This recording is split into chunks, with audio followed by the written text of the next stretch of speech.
We are live, and we're gonna do IT interview questions, and hopefully everyone comes and joins us. So it's going live right now, and if you want to join, I'll send you the link right now, and come join us. We're gonna do a bunch of interview questions. So sorry I'm a little late. I was eating. So let me see. You got one person now. Yeah, it's live right now. I'm gonna mute myself in the live. Yeah, you're the one echoing like 1,000 times. That's me. Yeah. So it's a gutsy move. So anyone that wants to join us, and we're gonna interview you. So Everyone come join the session. It's a gutsy move, by the way. So like, obviously, there's no such thing as a wrong answer. You know, we're gonna help you. We're gonna help improve the answers and questions and everything. So definitely come join us. Steven's here. All right, good. I'm gonna let people join in as we're doing this. Oh yeah. Can you post a link for them, Kev? Yeah, I'm waiting for more people to join. Just give it a second. On the YouTube. Yeah. Yeah, there you go. I just posted it. There we go. I'm gonna also monitor just chat for a little bit. So then, Kev, you can focus on questions. Yep, I put you as a co-host on Zoom, so let's see who else joins. Yeah, so this is the second round. Well, it's gonna be like the first round, but we already did this before. We already did one, and that was a good kind of like, starting point. It didn't went well on YouTube, but it was a pretty success story for us on a Zoom. So this is the second time we're doing it, and our focus is going to be very much behavioral questions, right, Kevtech?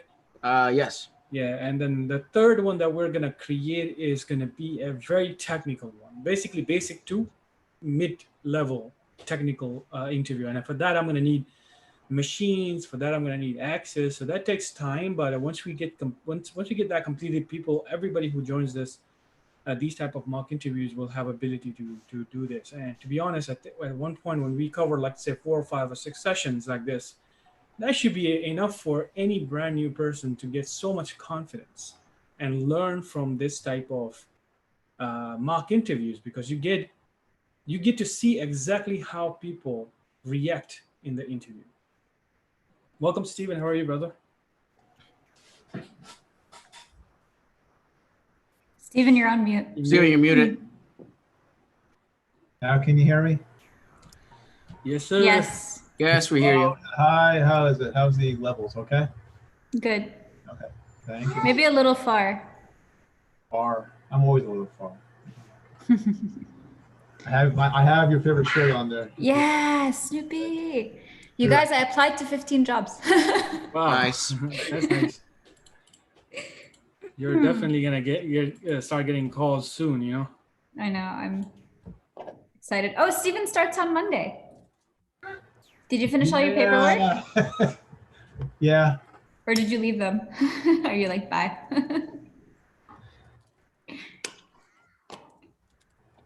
My son's here, so if you hear any ruckus in the background, that's it. He's gonna get interviewed too, right? Who, Troy? Yeah. Yeah, right. Yeah. Look at him over there. Yeah. I'm sending the invites right now on LinkedIn. Just bear with me. Take your time. Thomas the Train. I also have LinkedIn as well, because people were asking me on LinkedIn. See who else joins.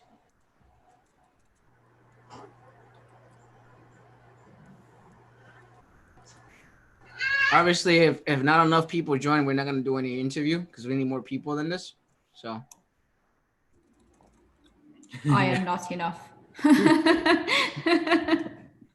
we can do the mock interview with ourselves then.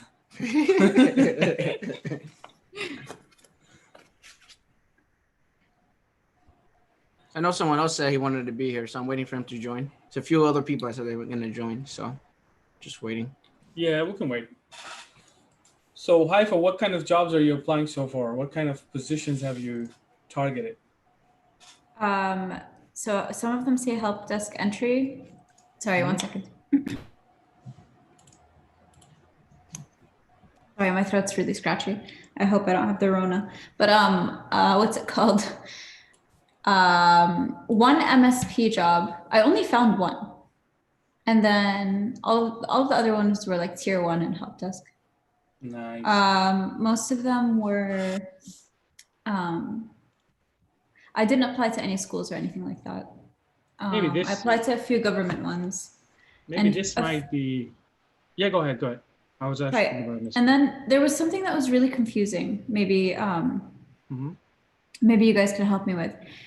But some of the jobs said active security clearance required, and some of them said security clearance required. So when they say active, do they mean like you have to have one, like currently, and then security clearance required as in you have to get one? Like it was just so confusing. Well, I mean, I'm kind of outdated on the government level jobs, but I believe that may be true, right, Stephen? If you get Somebody wants to join right now, asking for the link. Give me a second. if somebody requires you should have an active security clearance, that means you should already possess that, right? Yeah, because I'm kind of outdated on that. Maybe Hadi would be a I would perfect. think so. Or like I know sometimes for like airports they need you to have some kind of clearance, security clearance, because you're walking into the towers and stuff like that. And I heard so many people that land a job and the company, the department provides that type of. So some of them said able to obtain, which I assume they would. I think able put to you through obtain the process. is that's going to be the process. Yeah, that's definitely. But then some of them say and then some of them say active, which I assume you already have to have, and then that's what I'm thinking. It seems to be very much what they're looking for. But there's a third one that's like, what does it say? Let me try to find it. 1 second. It was the wording is just so annoying. I think the best person for this is going to be Hadi, because he have done so many security clearances and so many jobs in that area. I'm sure Okay. I have a security clearance, but that was like a while ago. Yeah. So for my job. Let me try to find this wording. Hold on. And usually if you go with the recruiter who will contact you, you should definitely, they will probably give you the details ahead that this is the process, or this is what's going to be the required, something like that. But and this is not my area, so I can't really give a good. How long do security clearances last, Kevin? When you get one, a year? I don't know. It says I have a security clearance. I was like, I don't know. Oh, okay. Hey Sebastian, can I join? Danny joined. Hey Danny. He's probably setting up his mic or something. Hey, what's up? There you go. How are you, Danny? Yeah, I'm alright. How are you guys? Good. Where are you from? Where I'm from? I'm from Southampton, United Kingdom. Oh, nice. Ah. So basically, I saw the video a couple of days ago, and I thought, you know what, I might as well join. I used to be IT. I used to be first line technician. I was doing a bit of second line as well, but I've moved over to software development. But I thought, you know what, I could give my opinion out there and maybe answer some questions for you guys. Nice. Cool. Awesome. So what do you do in software development? What kind of development? So at the moment, the languages that I use are Ruby on Rails, Java, and the triples, which is HTML, CSS, and JavaScript. That's very nice. So when you did the transition, do you think that was that's something you wanted? Yeah, most definitely. Like nice. I changed over here. We have like a sort of an apprenticeship scheme where you like start off probably at a bit of a lower pay, and then you basically from there you would go into the working space, and it's like 80% work in there, and then 20% you get like an education sort of system there. And it's pretty nice because a lot of people that come to these platforms, like with Kevtech and our JobSkills Share, Stephen. A lot of the new technical people, when they want to transition, it's very hard for them to do that transition mentally. It's very hard for them to break that, okay, let me just learn coding. How did you manage that? Was this something that it was just you were so eager to learn, or was this something that you really push yourself? That's a very good question. It's basically I was So when I was a first line technician, I used to work with the programming team, and I was actually quite interested in it. And so I basically took on the learning and started doing some self learning myself. There's loads of platforms out there. I used Code Academy and Udemy. I started doing like that intro to programming, started messing around with websites and stuff, and I thought, you know what, this is quite interesting, and I want to push this into a career. Mm. Of course, over here it's a little bit harder. I didn't have a degree whatsoever, so I had to go into a sort of like an apprenticeship scheme, and then went through there. That's awesome. How long did you say the apprenticeship was for? I'm still doing it at the moment. It's 4.5 years because it's Oh, like wow, okay. so basically over here university is about 5 years. No, university is 3 years, but since you're doing university and working, it's a little bit longer. But the thing Okay. is, your university is then sponsored, so I don't pay a single penny. Oh, that's awesome. Okay. It's a lot harder. There's no like social stigma of like going out or anything. Yeah, I can imagine you're working on studying. The majority of your weekends are stayed in, but they do give you like a day release where you're basically either at home or at university where you should be studying, and I've been utilizing that a lot. Wow. I mean, I guess thank God for COVID. I'm just kidding. It was a lot easier. It's getting a lot easier now because I can work from home because I've basically relocated. Yeah, one thing this is a really good point because you're coming from in a technical background, right? And getting into this. So one of the things that a lot of people get confused with is like,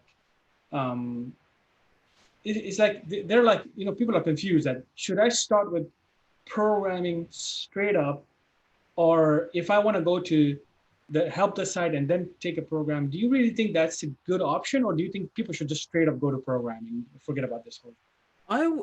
It's kind of hard to say. Like personally, myself, I went into like networking and like the whole repair system because the repair support system because I was like when I was like around 12, 13, I enjoyed like messing around with computers, building computers, like installing and like solving issues and stuff like that. But then over time, I sort of got a bit bored of doing first line roles, and then I thought, you know what, I feel like I'm an articulate sort of lad.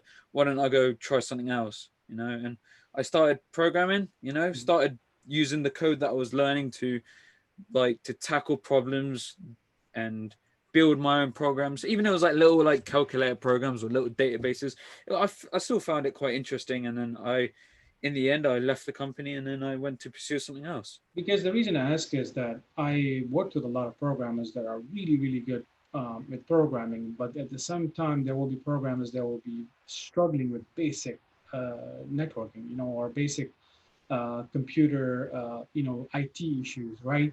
And that brings a challenge to a lot of programmers. So then I seen this another programmer who came from a very much like a networking background. The person is like, to be honest, he's like at the next level because he can, even if he does programming, he understands so much in the networking side that his programming skills are on a next level. And it makes, to me, it's like, if people are following us and they have a desire to become a programming, then I would recommend you at least learn some basic networking, right? Even if you go to program, you will be hitting some of the basics and not getting stuck in the future.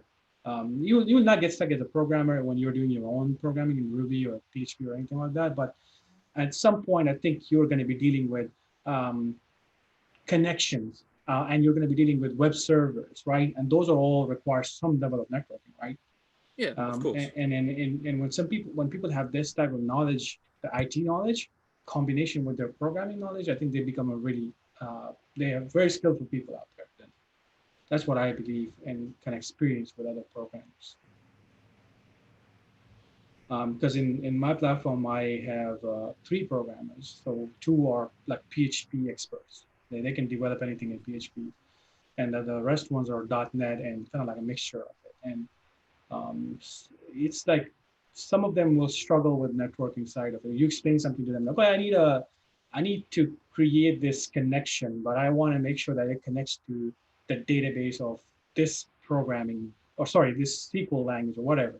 Some people will have then issues with, okay, what is VMware? What is ESXi? Is there an API for this? and then they'll start working with API, and they'll struggle with basic connection. So then I feel like maybe that basic level that you have is really going to help you in the future, wherever you program. So Yeah, that's quite a good point, to be honest. But I can understand what you mean by that. You have to utilize it with any languages, especially when you're building for per se program. Really, when I was starting out with my personal projects, you had to put some networking in it. So when did you join this? Did you join like Kevtech channel or something? Then how? Oh no, I've just been like bobbing around his channel because he's got some good stuff on there, and it's quite interesting. Yeah, I know I'm not a per se IT technician anymore, but it still sort of brings me back to when I was learning at that sort of stage. Memories. And it's good. It's good that he's doing that sort of stuff. Yep. Like if there's not a lot of people out there that have the courage to do that sort of stuff, and Yeah, he's doing it. And look, he's reaping off the rewards. He's got 5.6K subscribers, and hopefully on the up. He's our superstar right here. Yeah, most definitely. You're funny. And Just waiting, see if anyone joins or over here. I'm just waiting. What's Steven doing? Steven's like, I'm just watching my kid. Leave me alone. Hey, Steven, you want to jump on the YouTube on the YouTube? Oh my God, how old am I? On YouTube. Tim is asking about you. Oh, he was on the chat. Just mute it.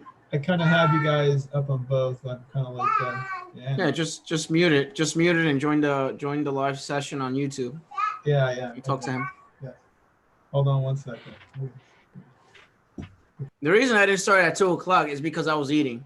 Because sometimes we do these sessions, they take like 1,000 hours. So I have to eat something, otherwise I'll be on the floor right now. The only person who I've never seen like get hungry is Danish. It's amazing. Oh, I do get hungry. That's because when I was doing training with you, I didn't want you to be like, hey, I'm gonna go for food, okay? I would have been like, okay, me too. Danish is like my manager. I have a manager that doesn't eat a lot of food. And he does eat, but I mess with him. I'm like, you're not eating right now. He's like, well, I'm not eating. No, because you're on photosynthesis. You make your own food in your body. So you're never eating. I mean, I gained a lot of weight, to be honest. It's like, maybe because I messed up my timings. I used to eat, like past few years, I started eating late at night, and that's just a bad habit, and doing nothing and sleeping after that. And now I'm like, no, after 8:30, there's no food. Good food, clean food, more exercise. Gotta bring my weight down, man. Yeah, you see how I exercise a little bit. I see you're doing with the nunchuck dance and everything, and the other dance. Oh, come on. Every time I see that Steven his video, I want to play like a salsa music in the background, and he's doing the nunchuck, Hey, you turn it into a meme. Turn it into a meme with me doing the sticks, and then you put salsa on it. Put salsa music on it. I'm on the background and I'm dancing and doing the stick moves. So this is I want to share something with you, Haifa, maybe and other people that are listening. Let me open this. One of a member that Roger's here. One of the member that's before your batch. I remember I told you that she got a job as an internship, right? It was an unpaid internship, but she got a job in MSP. It's no experience, nothing. So this is what they're asking her to do. MS Office product support, email setup and troubleshooting, Office 365, password resets, group memberships, VPN connectivity and troubleshooting. Then they have a specific VPN. So just VPN connectivity and troubleshooting, like AnyConnect that we have already shared. Software updates, installations and remover, basic stuff. Remember you learned that how do you install software the manual way? How do you install the software from the network, like using share, and how do you install a software by deployment methods? So you know 3 methods to do this. Help clients with other help desk related requests. So anything, any level 1 issues. Work with vendors to support third-party applications. This is very important because you're going to be working with a vendor to give them certain level of access and whatever their requirement is. So for example, gave 3 programmers in one of the companies access to come to a company. So what do I need to give them? I need to give them a VPN connection. So I need their accounts in Active Directory, created that for them, right? Mhm. Then there's a certain level of access that you need to give them. Then of course, you may have security or managers involved, because you may want to say, okay, are they going to be directly getting into these servers, or are we going to be shadowing them? This means we have to watch them what they're doing, right? Right. So there's a lot of involvement in here. And then, of course, after that, they may even send you documentation that can you guys run this or create this application or build this stuff before we get into your network. So this depends on your level of work. You may be level 1 and not have to do anything with that. But at my Mhm. level, where sysadmin level, of course, we had to do almost half of the work. Like, for example, they wanted an Apache server, so I need to build an Apache server for them. I need to know about Apache servers, how they works, and all that kind of stuff. Right. So I need to build all that. Then they'll get in and do all that stuff. But at the help desk level, the ticket was like, okay, I'm not going to create Active Directory accounts because that's really not my job. So I'm going to send it to help desk people. They have to send it to me by noon. So they did that, right? So something like that, you just need to keep yourself open, that you may be working in a company, but the company may have a lot of vendors outside and you may be working with them as well. It's not just you working for a few people, right? Yeah. When you guys say MSP, do they? So Kevin explained to me how like it's different from working at like a regular, like, I don't know, Deloitte or whatever. But do they train you to use, like, do you have more training when you start working for an MSP? Like Yes. in the beginning? Yeah, before Kev jump in, for this specific person, she is gonna get training, and she even shared like a video, 3 hours long video. And MSP will be using their own, I think it's called RMM tools or something like that. They have their own management tools. So they buy this MSP products from other companies, and they use those tools to connect to other clients. So yes, they will train you on that for sure. But they usually will not be training you on, like, let's say Windows the basics, troubleshooting. So something like that, that thing that you should already know from your learning. That's fair. And it's a lot of different companies. So every company has their own technology that they use. So some companies don't, you'll see something different in every company that MSP works with. It's not the same thing. So they all use different technologies.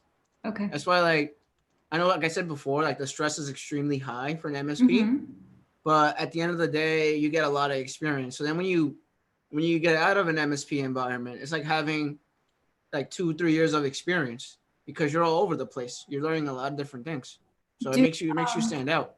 Yeah, that's what I was gonna say. So future jobs are more likely to, pick you because you worked at an MSP. Yeah, Definitely. MSP, definitely. A person who works in MSP will, like I told you, will hold a pretty good standing, to be honest, because they don't play around. They're not like I mean, you and other jobs are good, but I'm just saying that they're gonna have more exposure. They're gonna work with more people, more technology. They're gonna be a little bit more up to date than other people. Why? Because that's their business. They have to be better at what they're doing. I mean, you cannot be in the business if you're providing technology to other people. You're providing fixes to other people, right? That's why they hired MSP for, or contracted with MSP. Yeah, there are different types of MSP too. So it's there's and they're all like very long hours, and it's not your regular like help desk. When you're doing password resets and stuff like that. It's not your typical, like, you're working with other other people in your department. Like literally, you're installing a Cisco router or a switch or something. You're like working with a lot of different people in your office and a lot of different departments. So you get exposed to a lot of different things. Okay. And I remember I asked you, Kevin, but maybe for anyone who's listening to this, are interviews at MSPs a little bit more detailed and harder than regular jobs, or does it depend on the interviewer?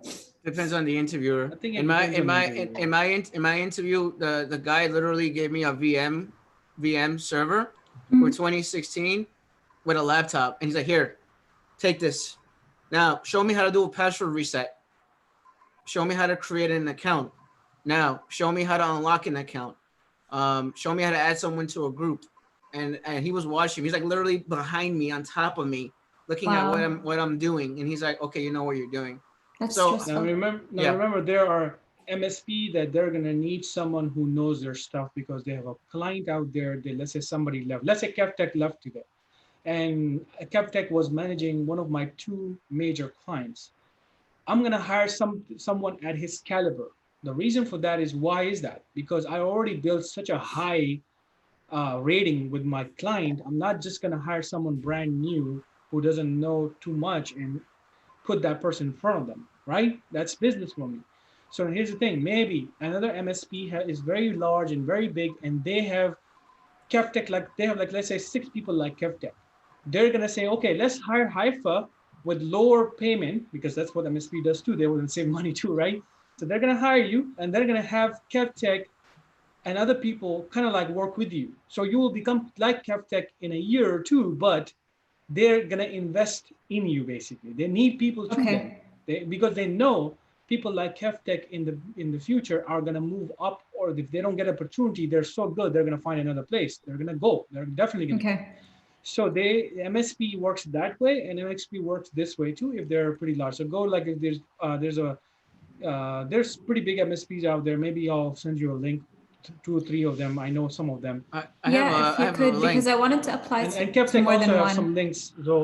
So they already have even pages. If you go to their pages, they say, apply, we're gonna train you. Don't worry about it. If you know the basics, if you have passions about technology, we'll train you. You know, do you have patience to learn? Sorry, passion to learn about technology? Come to us. It's like that. They're grabbing you to come to them, basically. Do they, because it's so high level and stressful, do they usually pay a higher market price for you? They give you bonuses and incentives. It depends. Okay. It depends who you work for. Yeah, it depends who you work for too. Like not Yeah. every company is like that. It depends who you work for. And not every MSP is a stress environment. I'm just saying. It depends on the company Yeah, it too. depends on the company, because you may have a pretty good solid backups, to be honest. You may be just given few areas, and then you're going to be good at that and just learn the other stuff from other people. It's just like something's, because look, if MSP is in the business for 15 years, I'm sure they have a pretty good flow of training as well. They're not going to be in business for that long if they don't have something like that. Yeah, if it's a company that's like 2-3 years, and it's gonna be a little disorganized, but it'd be like, it depends on the company though. I just sent you an email or message, by the way, Haifa. I got it. On all Yeah, the MSP Naveen. companies. How are you, Naveen? Do you? Yeah, I don't know if you want to share it on YouTube. Sorry. Yeah, Cloud Tango is Naveen raised his hand. Kev. Naveen, what's up? Naveen, What how are you? happened? Hello, Hi. How are you, are you Naveen? able to hear me? Yeah, we can hear you. Yep. We hear you. See, this I want to join this job description live training. Can you tell me what is the procedure for that? So the job skill this is a Kevtech channel, by the way, but I can quickly just give you a rundown. If you go to the jobskillshare.org website, there's a schedule in the live training area. So you have to actually pick the schedule. And before you even pay or anything, I would highly recommend you call the WhatsApp number and talk to us. Basically, one of the members that you're talking right now, Haifa, actually took that training. So you just have to make sure you call us. We will find out that, hey, is this really for you? We're going to ask you some questions. This training may be for you or may not be for you, or maybe we already have a free training available that you may not need this type of training. So we're going to have to find out about you, that is this really for you. So the first thing you should do is to contact the number, the WhatsApp number, and give us as much as like details about yourself, because our training is not for everybody, and it's kind of like we want to make sure that you don't invest in something that you regret later. Okay, thank you. Sure, I'll give. But today is a good day for everybody who wants to join in, and we're going to ask you basic questions. Kevtech will start. Go ahead and give an answer, whether it's good or bad. Don't care about that kind of stuff. Yeah, we just want to see how you naturally think. comes to you. And give that answer. To be honest, get ready. This is exactly what you're going to face in the interview. So it's a good practice for a lot of people. Sandra, are you there? Sandra, are you there, or This is Sandra join. Yep, Sebastian's joining too. So Sandra, if you're talking, you're on mute. And Sebastian is also joining. Okay. Hi, for you gonna say something? Yeah, I was gonna ask a question while we wait.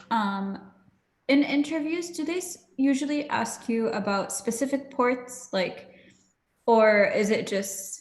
No, they do. Depends Steven, on this the, is because of you. depends on the company. Yes. But like, are there more frequent ports that they would ask about, or you're on mute, Steven? It's going to be the well-known ports. So like everything. Give me a list. He has a paper. Like there, like Can you- for FTP, Secure Shell, DNS, HTTP, POP, maybe what else? IMAP, DACP. Where do I get that list? You can just search on the internet. I mean, just go like 14 common well-known ports you should know. I'm sorry, what did you say? I can't hear you. Well-known ports. Yeah, 14 common I just got this like 14 common well-known ports you should know. I guess that's off of opensource.com. I just Googled it. Can I ask you guys maybe a silly question? Sorry. But why do you have to memorize ports like when you can just Google them at the job? All the years that I've ever worked in IT, nobody ever asked me hey Steve, what's the port number for blah blah blah, like a user never asked. Depends on the job interview. They want to see if you know what it is and how it works. That's why they ask that question. Okay. You know what? In a help desk level, remember, most of the people are using this type of FTP type of clients. So let's say you are working with a company and they have a graphic designer they hire from outside. The graphic designer is going to call you that I want to give this big file to your director. And you're going to be like, okay, we got an FTP available. So this is the client that you need to be using. So they open the FTP, they download that, and they're going to say, okay, what is the port? So remember, not everybody's using exactly the same port. Some are using. Who's that? Sandra? Okay. Hello. So, Yeah, sorry. no problem. So, so basically, you need to know about these ports. Why? Because when they call you and then, hey, what is that port? I can't connect with this 21. They're gonna, no, we're not using 21. We're using 9090. So now you need to understand that at that level. Why? Because you're actually dealing with ports right now, right? Okay. So it could be because of this type of clients that we use these days with other companies, and now people are using a lot of automation too, because they're going to send you some script that you need to run on your machine somewhere for this one specific user. And you as a help desk person should know definitely about the basic ports. I mean, even port 80, 443, you deal with this on a daily basis. So it could be an issue with a specific machine not properly working on that port. So you at least got to understand that if you're going to go with a network engineer or a sysadmin or somebody like that, at least they should know the basics that, okay, you've done this type of process. And now they know a little bit from you, So they don't go like, okay, yeah, this was just a basic issue, man. You could have just reset the browser. So that's the reason why people are going to be doing some basic stuff. Okay. See, there's a lot of people now all of a sudden. They're all on slow time. Yeah. So is everyone? Is everyone there? Like Danny's there, Sandra, you're there, Sebastian, Yes, you're I'm there. here. Yeah, I'm here. Hello, by the way. Hi. How you doing? I'm doing fine. I'm just coloring my hair right before, so it went metallic. You guys are ready? Oh, that You sounds get- fun. you get Metallic started? hair. Yeah. Yes, we are ready. All right. Should I go first, Danish? Yeah, man, this is you. I'm not All right. doing too much over here. I'm just taking notes.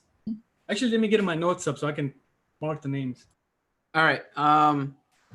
So again, like, there is no such thing as a wrong and right answer. Like, obviously, it's just practice. So, it's no fail or pass, but we'll go over it towards the end of the video, how you did and stuff like that. So anyway, question number 1, and take your time. Like, everyone take your time and answer them one, but obviously, answer the question, and then the next person will go, next person will go. We do it that way. It's not everyone talking at the same time, if that makes sense. And also when someone gives an answer, don't say, oh, the same answer as that person. Don't say that. If you say that to me, I'm gonna get frustrated. Don't do that. Give me your own answer.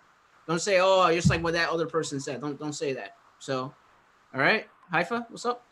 Are we raising hands to answer? Yes. For this today, yes. Please raise your hand, and we'll pick you one by one. Yes, please. If you know how to, do you know how to raise your hand? How do you raise a Everyone? hand? Hold on. Everyone, Yeah. you know how to raise your hand? No, I don't know. I'm also looking right now. I have no idea. How do you raise your hand on this thing? There's okay. So participant, you click on it. I think somebody also shares. Participant, click on, there's a 3 dots, and then when you click on it, there's an option raise your hand, right? Yes. That's what I see here too. On ourselves? On our screen on the Zoom meeting? Yeah. Yeah, so raise your hand. You see it? No, I don't. No, I When I can't click see on my name, I Yeah, just see. Danny sees it. Danny Just did sees it. it. Yeah. Oh, okay. Oh, okay. Yeah, No, yeah, no. I see that. Click on your name. Yeah. Oh, yeah, lower in the right. Yeah. No, I know I see it. All right. So are we ready? Everyone ready? Yeah, I'm ready. Yeah, I'm ready. Yep, Go for I'm it. here. All right. Question number 1. Tell me about yourself. So let's raise a hand first, and Haifa is first, and Go ahead, Haifa. I don't see any other hands though. Everyone. Yeah, we can raise. Oh, okay, yeah. Okay. Sebastian's there. All right, so Haifa can go first, and then Sebastian, then on me, and then maybe other people can jump in if they want.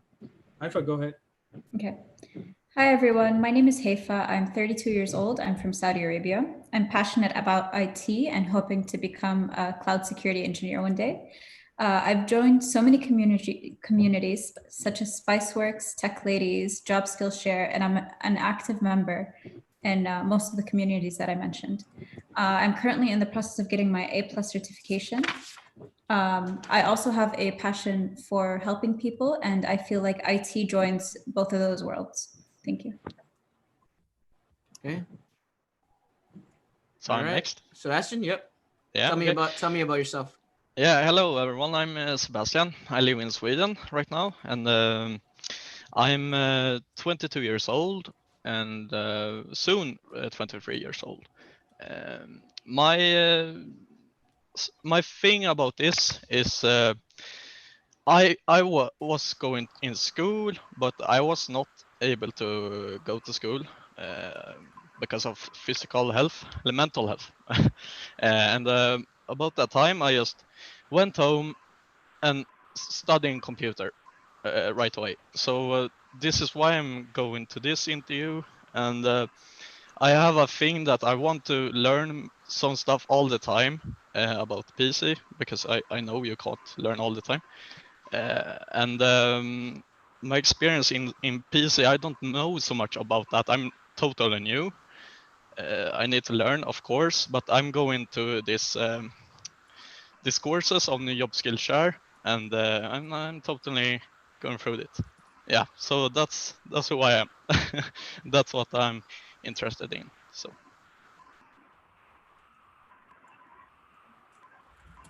Homie? Okay. Hello everyone. My name is Onome, and I'm a passionate engineer. My current status is and I'm actually looking for an area in IT to build my skills. I currently have CCNA just last month, and I've been building labs just to develop my skills, and also working on a project that will make me have a better concept of networking, because that's where I want to measure.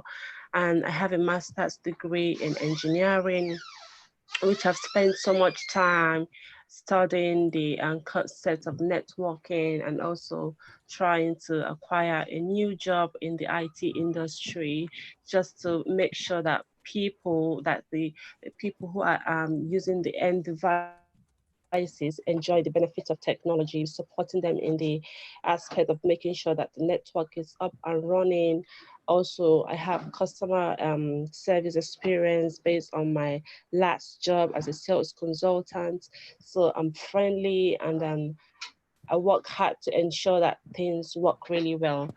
I'm a team player. Thank you. Anyone else want to try to answer this question in the Zoom meeting? Saj? Yeah, can you guys hear me? We hear you, but kind of low. How about now? Your volume is kind of low. Kind of low. How about now? Is it good? Better. Yes. Okay. Hello guys. My name is Sajid. I'm currently working at Department of Education as a school tech. I'm really passionate about IT, and that's why I join many communities to learn more constantly. My goal is to become a system administrator. I also have a bachelor degree in IT operations from City College of Technology. Yep, I'm looking to grow in this industry. Anyone else want to take a stab at the question? Anyone? Danny, Sandra? I have a question. Are we getting feedback at the end of this? Yes. Yes. Hey, should we do a feedback after one question, like the main question? Yeah, I think that'll be better. Yeah, we'll do it right now, actually. So I'm gonna. This way we'll forget because it's gonna get too long, and I think that's the first thing we learned from the first batch, I guess. So I think it's better to finish it off, do our comments, and then we move on to the second one. So Haifa, I like your answer on that question. Oh, hold on. Is there anybody else going for this, by the way? I don't think anyone else wants to go. They hate personality questions. Yeah, I think y'all wants to. Yeah, y'all wants to go. Okay, go Danny, ahead. I don't know if Danny wants to give it a try too after y'all. So tell me about yourself. Hello, can you hear me? Yep. Okay. I'm highly motivated, hardworking individual seeking a professional career in the IT industry. I have a A+ certificate, CCNA, and also I love designing, networking, and fixing computers. I had this passion when I was a kid, playing games and changing graphics card and all sorts of things. So that make me a very good individual in breaking and fixing of things. Oh. Wait, what was the last thing? Sorry. Last thing? Hello. Yeah, sorry. What was the last thing? I didn't hear that correctly. What did you I say? said I love, I had this passion through gaming. I'm a computer gamer, so I actually break and fix my systems, like changing the graphics card and LAN drivers and all of those things. So that makes me a very good player when it comes to hardware and networking. And moreover, I fix the houses, internet, Active Directory, and all those things. So for the past year, I've been working with this company. I'm the assistant systems administrator. I've been fixing new sites, like go to the branch and we fix the site and all those things. So that is how I started my career, and here I am now. Nice. Danny, are you there? Yeah, sure. So regarding this question, my name's Danny. I'm 20. Well, I'm going to be 24 in about 2 days' time. I'm from United Kingdom. I've been working since I've been 17. I've had 2 years of first-line technician support in schools. I then went for another job into working as an IT technician for a engineering company where I worked as a IT technician, first line. I then, after learning the skills from there, I then progressed and changed my role into a bigger company and started becoming a junior developer. And I've been a junior developer for the last 3 years. Cool. Awesome. Anyone else want to attack the question? Anyone? That's it? All right, let's do comments then. So, Sandra, you want to try or what? Oh. Okay. Tell me about yourself. Tell me about yourself. My name is actually Chandra, and I have worked in IT industry for last 6 months. And my last job was I was working with the insurance company as a tech support. And I enjoy working in tech support because I get opportunity to use my knowledge to solve issue of the customer, and I also enjoy working with the people. And I'm fascinated by technology because uh, yeah, I'm fascinated by the technology, and I keep learning through the through the website like Stack Exchange, Spike's work, and I have joined recently online communications like communities like this channel and Danish channel too. And I completed 3 years computer, 3 years in computer.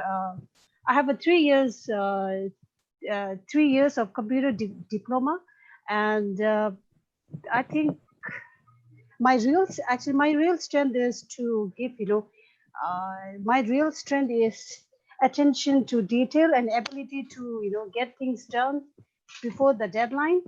And I'm looking forward for my growth in IT career. That's it. I was not really prepared. I just That's good, and that's the fun part of this, because then you're naturally saying some of the things and then you fix it later on, which we're going to talk about. Some of the comments, and remember, our comments are not going to be the perfect comments. You have to make that decision. What works for you, okay? Because everybody have a different way of picking your information, and it's a human being sitting out there. We don't know exactly how this other human being will really take your answers, but generically we have done this so many times that we have certain comments that they may help you, and you have to make the last decision, that is it something that you want to do or not. So let's start with Kevtech, and let's talk with this just go with it. Kev, what do you think? I mean, I like Haifa's answer. She gave a good answer. She gave her she answered the question with real life examples, which is what I want to hear. I don't want to hear anything about your age or any of those other things, which is what me and Steven were talking about. But yeah, you were good with your answer. The answer was good. That's so remember, guys, it's like 3 companies sitting right here. So Kevtech has its own company. He has his own mindset. I have my own company. I have my own side. Steven is a different company. 3 companies. Maybe someone will like it, someone don't like it, right? Go ahead, Steven. What do you think? With the age thing, she really revealed that. I mean, reality, the business really can't, sitting across from you can't ask your age. I would say keep that hidden, because I mean, you may look young, but then you may be older, and then all of a sudden the company may say, well, we're looking for a younger person. Not really. You may look young, but you're 45, 50 years old. It's like, well, that may go against you. Keep that part hidden. Let them wonder. That was with Sebastian. I was gonna go to him next and say that don't do that. Don't mention your age and then talk about that. Yeah, I talk about the wrong stuff. I know. I'm just don't comfortable with this. I need to train about this stuff. So yeah, thanks about that answer. It's more like, okay, it's more like, it's not like it's gonna get you rejected, right? But it's more like you are now putting in some type of thinking in someone's head personally, right? So every time you get personal, now people have something to think about you, right? Rather than they're focusing on that IT area where you're just trying to impress them, because you're dealing with experienced people. I'm going to bring this topic a little later on, so let's just go with the other comments that Kevtech and Steven have, and then I may go with kind of like a one by one. Haifa, Sebastian, Omni. That's all. So, sorry, question. Should you not mention where you're from? Okay, let me. I would say no. I would say no. Let me talk about this. Let me talk about this one thing, guys. Let me talk about this one thing. First of all, I want to say, people in the comment section, be respectful. Somebody says that Saudi Arabia have this. Yeah, I saw that. Come on, man. This is not a community for this kind of stuff. Don't put your opinion inside the chat boxes like this, because you have bad people in US. You have bad people everywhere. Do not do this, please. I know you guys are all respected people. Try to respect other people's cultures. If you're not from that area, if you're not born in that culture, you have no clue what's going on. So do not do this kind of stuff.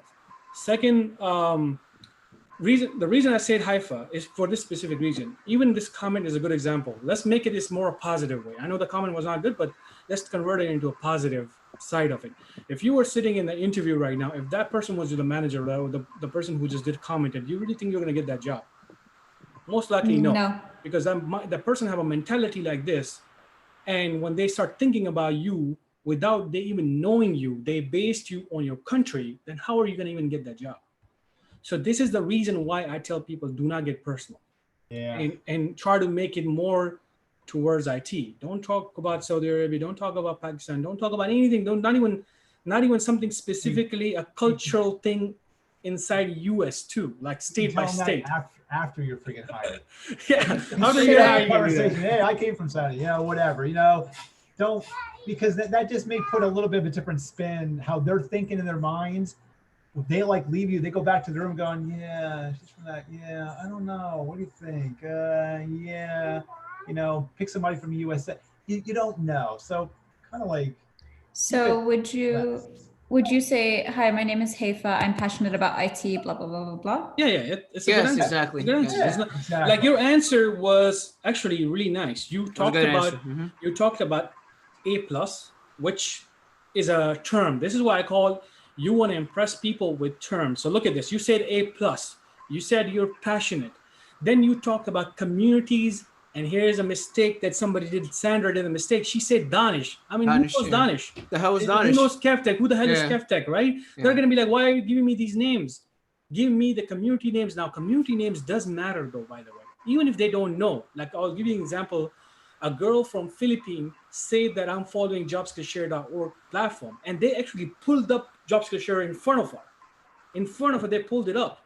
And then they're like, okay, wow, that's like something you're talking about, real stuff right here. She got the job in one of the top 10 companies in Canada from Philippines. She went from Philippines to Canada, got a job in a top 10 companies in Canada. And because of her, we were mentioned in Facebook on a Facebook page because of the women, because we were like, we were promoting women at that time. So they kind of basically mentioned us. I'm talking about International Canadian Airport, and it's on their Facebook. I'm not lying right here, right? So first of all, if you say that, do not mention our names. Nobody knows us. I mean, only few people are going to know us in this community, in this area. But Spiceworks, if 6 million or 8 million people are already in Spiceworks, you have a high chances that an IT manager or a technical person that's sitting out there knows about this product. Even if they don't know, you're not lying about it, right? You're not making it up. And with Sandra, don't mention like my greatest strength or what greatest weakness, because I asked you what to tell me about yourself. You talked about that, and I was just like, what are you talking about that for? Don't Kev, actually, I'm really sorry. I just, I left. I went to my other room to get something. So I didn't hear the question. I thought that I will not answer. So later on, I changed my mind. Okay. So for Sebastian, definitely you want to make your flow a little bit more cleaner. Your answers are good, by the way. I'm not used to it. School clean flow. Well, basically you're kind of stopping in the middle too much, right? Like don't mention your age. You mentioned your age. Don't mention your age. Maybe remove that again. But the rest of your answer was good. To be honest, it was not that bad. Sajib, just if your microphone was better, then I think I would have given you more rating. Omni was good. Omni was good. Mm-hmm. Sajib, your was good too. No problem with that. So y'all try to make sure that your answer is good, but you're going a little bit further, like playing games, and then I got motivational. Yeah, take your time and don't put too much into it. Yeah, just make it smaller but more targeted, I would say. Yeah. Okay, Danny had a really good. Danny was good. Here's the thing, because he is an experienced person. Now, here's the thing, people, you may even do a job somewhere as an intern, maybe 6 months. That's experience, because people can counter that with something like, okay, what kind of experience do you have in this career? So how would you match your skills with a person who was before you? He has 3 years of experience, right? So learn from this interview. Go back to this video and listen to his audio again. Great answers, because he is using what? He's using terms like specific terms like his years of experience. And then he's saying that I went from this job to this job to this job and how I progressed. He used that actually good term right there, right? I like to hear these type of terms from people, because it matters because you're trying to impress another human being, right? You don't want to be too simple also. Like I just love technology. I got a passion for technology and I want to become an IT person. But Donish, everyone here that's new, their answers were pretty good. Just gotta fix it up. Fix it up, simple as that. I think everybody Yes. did a great job in this session. The first session we did was, remember, where it was like totally dull answers. Today, you guys did an awesome job. Sanjay, you have a question? Yeah, so I have a question. Does they usually follow up on the answer that based on the answer, the first answer you do about yourself? Like, Sajid, I'm having a hard time listening to you. does employee ask a follow-up question based on what answer you say? Tell me about yourself. You know, do they ask a follow-up question based on what you say? Like okay, so definitely depends on a person to person. So if, let's say, you talk about something in that, tell me about yourself, that may be because, look, just a little bit later. So, Kevtech, you want to take over? I'm going to give you the answer right now. Just give me 1 second. Yeah. So like basically, some companies will do a follow up, and then some companies will not do a follow up. So it depends on the company. Some companies will follow up with based on what you're saying. They're gonna look like, okay, he gave me that answer. Now I'm gonna ask him this. You know, so depends on the company. Like me, I won't do that. Like it depends on the company. You know. So yeah, remember, guys, like the thing about this is that when you say tell me about yourself, it could be 3 people sitting in the room, and I'm sure the 3 people are not sitting to get bored, right? They're gonna have to. It's a natural thing that another person will just come up with something just so then they can get the conversation going. And this may not be a real interview question on their paper, but they may say, okay, for example, if somebody says, I'm actually very passionate about IT, and I started following some platforms, and I followed SpikeSource community, which has 6 million people already. So they may say, oh, SpikeSource, I use SpikeSource too. What community do you follow? Now there you go. You gotta. Yes. Okay, you see what I'm saying, right? I mean, of course, this is not a robotic interviews, right? There are humans out there. They're gonna have to they're gonna have to do some type of conversation with you. This may become funnier. I was on SpikeSource. I heard this thing, blah blah blah blah. They may just laugh, and you just laugh at it, fake laugh, just like ha ha ha. Thank you very much. Femi, you want to say something, Femi? Because we're gonna go to the next question. Femi, you're there? Femi, you there? Yes? No? Google Man has a very nice comment. Said, "Be very careful about when answering this question." Okay. Hi, Kev. Yeah, I was like asking you 1,000 times. You're okay? No, I didn't know I muted my mic again. Yeah. So good afternoon. So actually I was following. I mean, I just joined, but then anyway, I thought to share something, and I think I wanted to go in the direction more of the customer service side of things when during interviews, especially based on my experience and what I also garnered from online platforms and all of that. So in my experience, sometimes like my second interview for a job, sometime I think towards December thereabout. What had happened was, I don't know if you know this company, Asa Abloy. They deal with automated doors mostly for hotels and stuff like that. Anyways, so they had the guy that was asking questions that was more technical, and then they had the lady on the side that was asking me questions that had to do more with customer service. And luckily for me, I've been in customer service for a long, long time, but that doesn't sound enough sometimes. I mean, it's never a bad thing to like get in tune with saying other options, like just as examples that you could take with you and take on board. So anyways, so part of the questions she asked me, and it was an instant reply. We wanna do the interview questions because we talk about this afterwards because it's gonna be a really long video. Yeah, sure. So right, it's okay. Yeah. Right. So let me go to the next question because otherwise we'll be here till we'll be here till tomorrow. How about if I go, since I'm the other person inside the room, and then Donish will go, then I go back to you. Let's like. What do you think, Donish? Yeah, definitely. Okay. Go ahead, Steven. All right, I'm up. Let's try to get my kid calm down here. All right. Describe a time when you dealt with change. I'm gonna turn it on.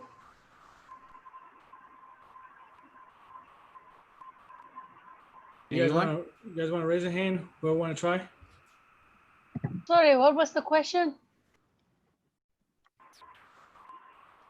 Steven? Yeah, I got it.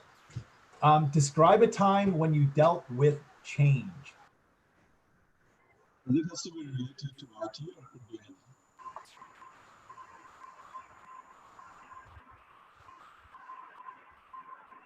Yeah, go ahead, Haifa. Do you want to go over? I think do, but I know that this question it's going to go back to where I'm from. So it's going to be, I don't know how to answer it properly. Maybe Ask another one. What do you mean with change? You mean change parts in PC, or did you say that, by the way? No, just describe a time when you dealt with. Tell you what, I'll ask another one. Yeah. We'll kind of like let that one go. Can you tell me about a time when you went above and beyond in your job?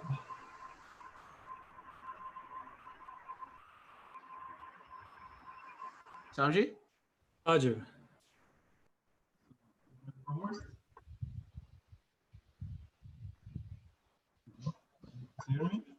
Is that Yusuf? You want to go? Haifa? Anyone? No, Sajib, no. yeah, Sajib wants to try, but Sajib, you got a problem with your mic, man. You gotta fix that. I'll wait then.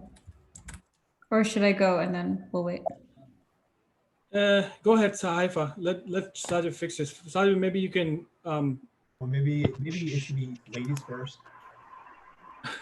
Huh? Go ahead. Go ahead, Haifa. First. Okay. Sorry, can you ask the question again? I just forgot. I had the answer and then I forgot it. All right. Can you tell me about a time when you went above and beyond in your job? So when I used to work as a marketing and public specialist, public relations executive, we were low on staff at the center that I worked at. So I kind of had to take over for most of the clerical stuff. I had to be involved in HR and hiring, and also looking over curriculums, which was not really my job, but I was volunteered my time to do those things just to be able to help with the company. I'm sorry, does anyone hear that noise in the back? It's like a squeaking. It's really hard to focus with that noise. I think that's you. You're the only one talking. No, because there are two other people on. There we Yeah, go. now I can't hear it. Okay, sorry, it was so hard for me to answer that question because of that noise. So anyway. Okay, can you guys hear me now? Yes, we hear you. All right, I'm using my headphone. Okay. You want to answer the question? Yeah, I'll try. Yeah. So it's describing a time when I went above and beyond, right? Hello? Yes. Yep. Okay. So, so in my job this week, 2 days ago, so my principal asked me to edit a video for the school graduation. You know how everybody is doing graduation online. It's not in-person graduation. So they told me to put up a video together. It's a 2-hour video. So I didn't have too much time. So I had to videotape all the speeches from the teachers and the speakers, all the speakers, and put up the video. And I stayed up the whole night. I literally slept like 2 hours just to make the video and edit everything. So there was the time that I feel like I went above and beyond to get the job done.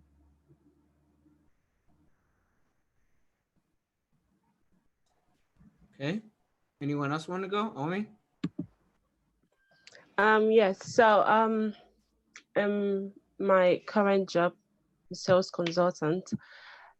So I had a finance to do for a customer, and finishing the finance, the results came back negative, but the customer really wanted the products, and it was almost time to close, like 5 minutes for us to close. So I had to put extra hours to do the finance using a different company, and that took another 1 hour for us to do that process all over again.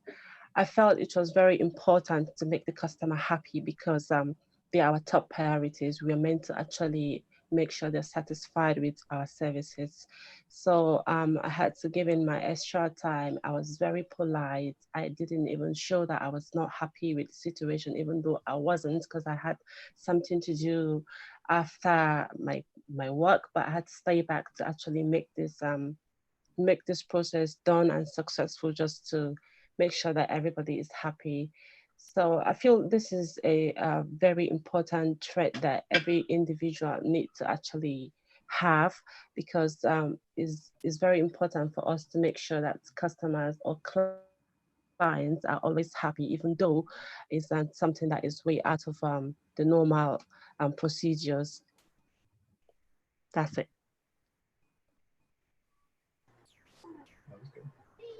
Anyone else want to answer this question?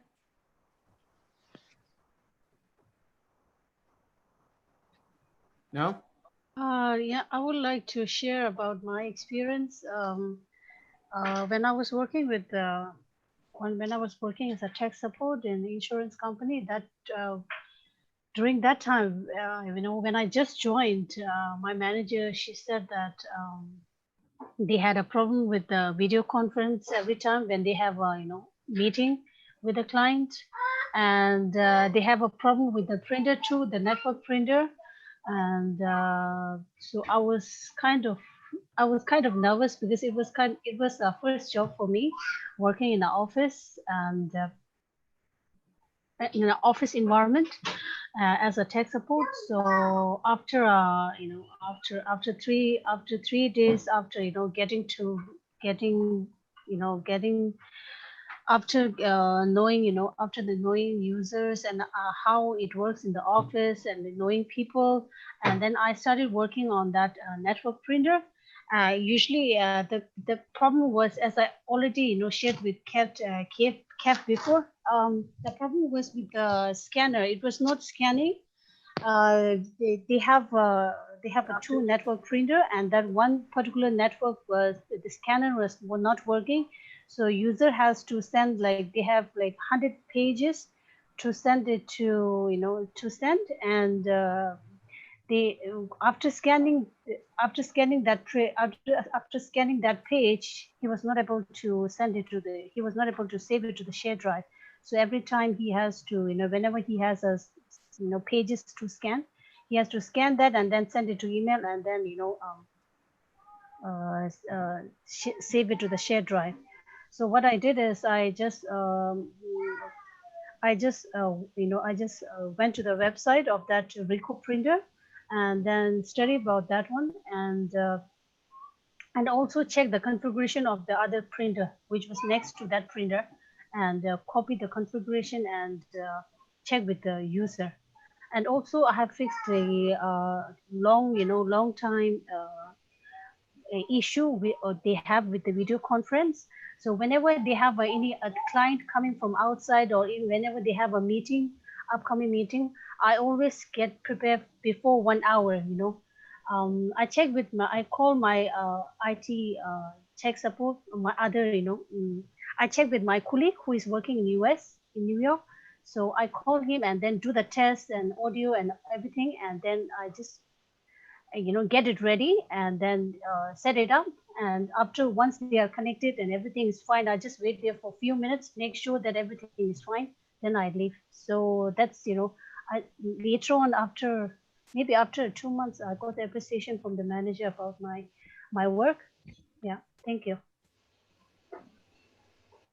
Sebastian? Yeah, I have never worked, but the thing is, when I was in school, I was helping a teacher out when we have this kind of big thing, this big project that she needed to view it on the projector, and then she didn't know how to flip the screen, because this was up and down. So then I fixed that, and that was my up and beyond, I believe. She told me, yeah, you should work with this later on and stuff like that. So that was it. It was my up and beyond. Yeah. Anyone else?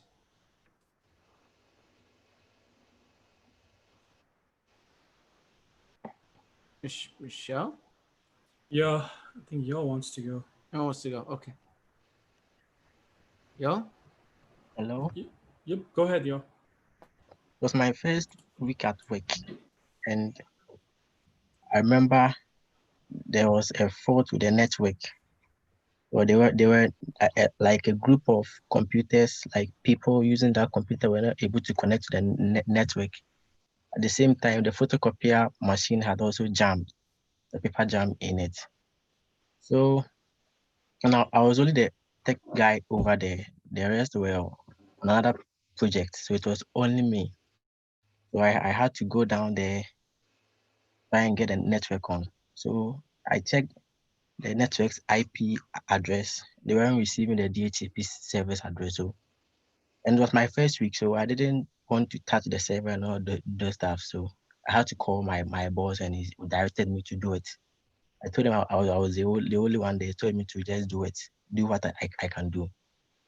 When I checked the IP addresses, they were all the APIPA address because they weren't able to get a DHCP server address. So the 169 was there.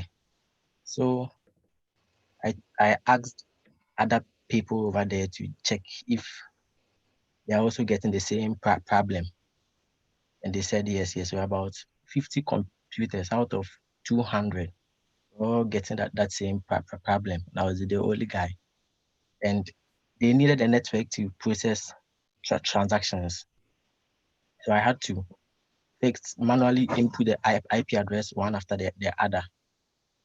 Then after that, I went to fix the photocopier machine. Yes, that was my.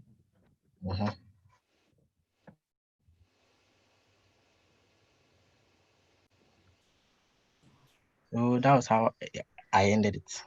I was able to fix it. Thank you, Yo. You're welcome. Anyone else?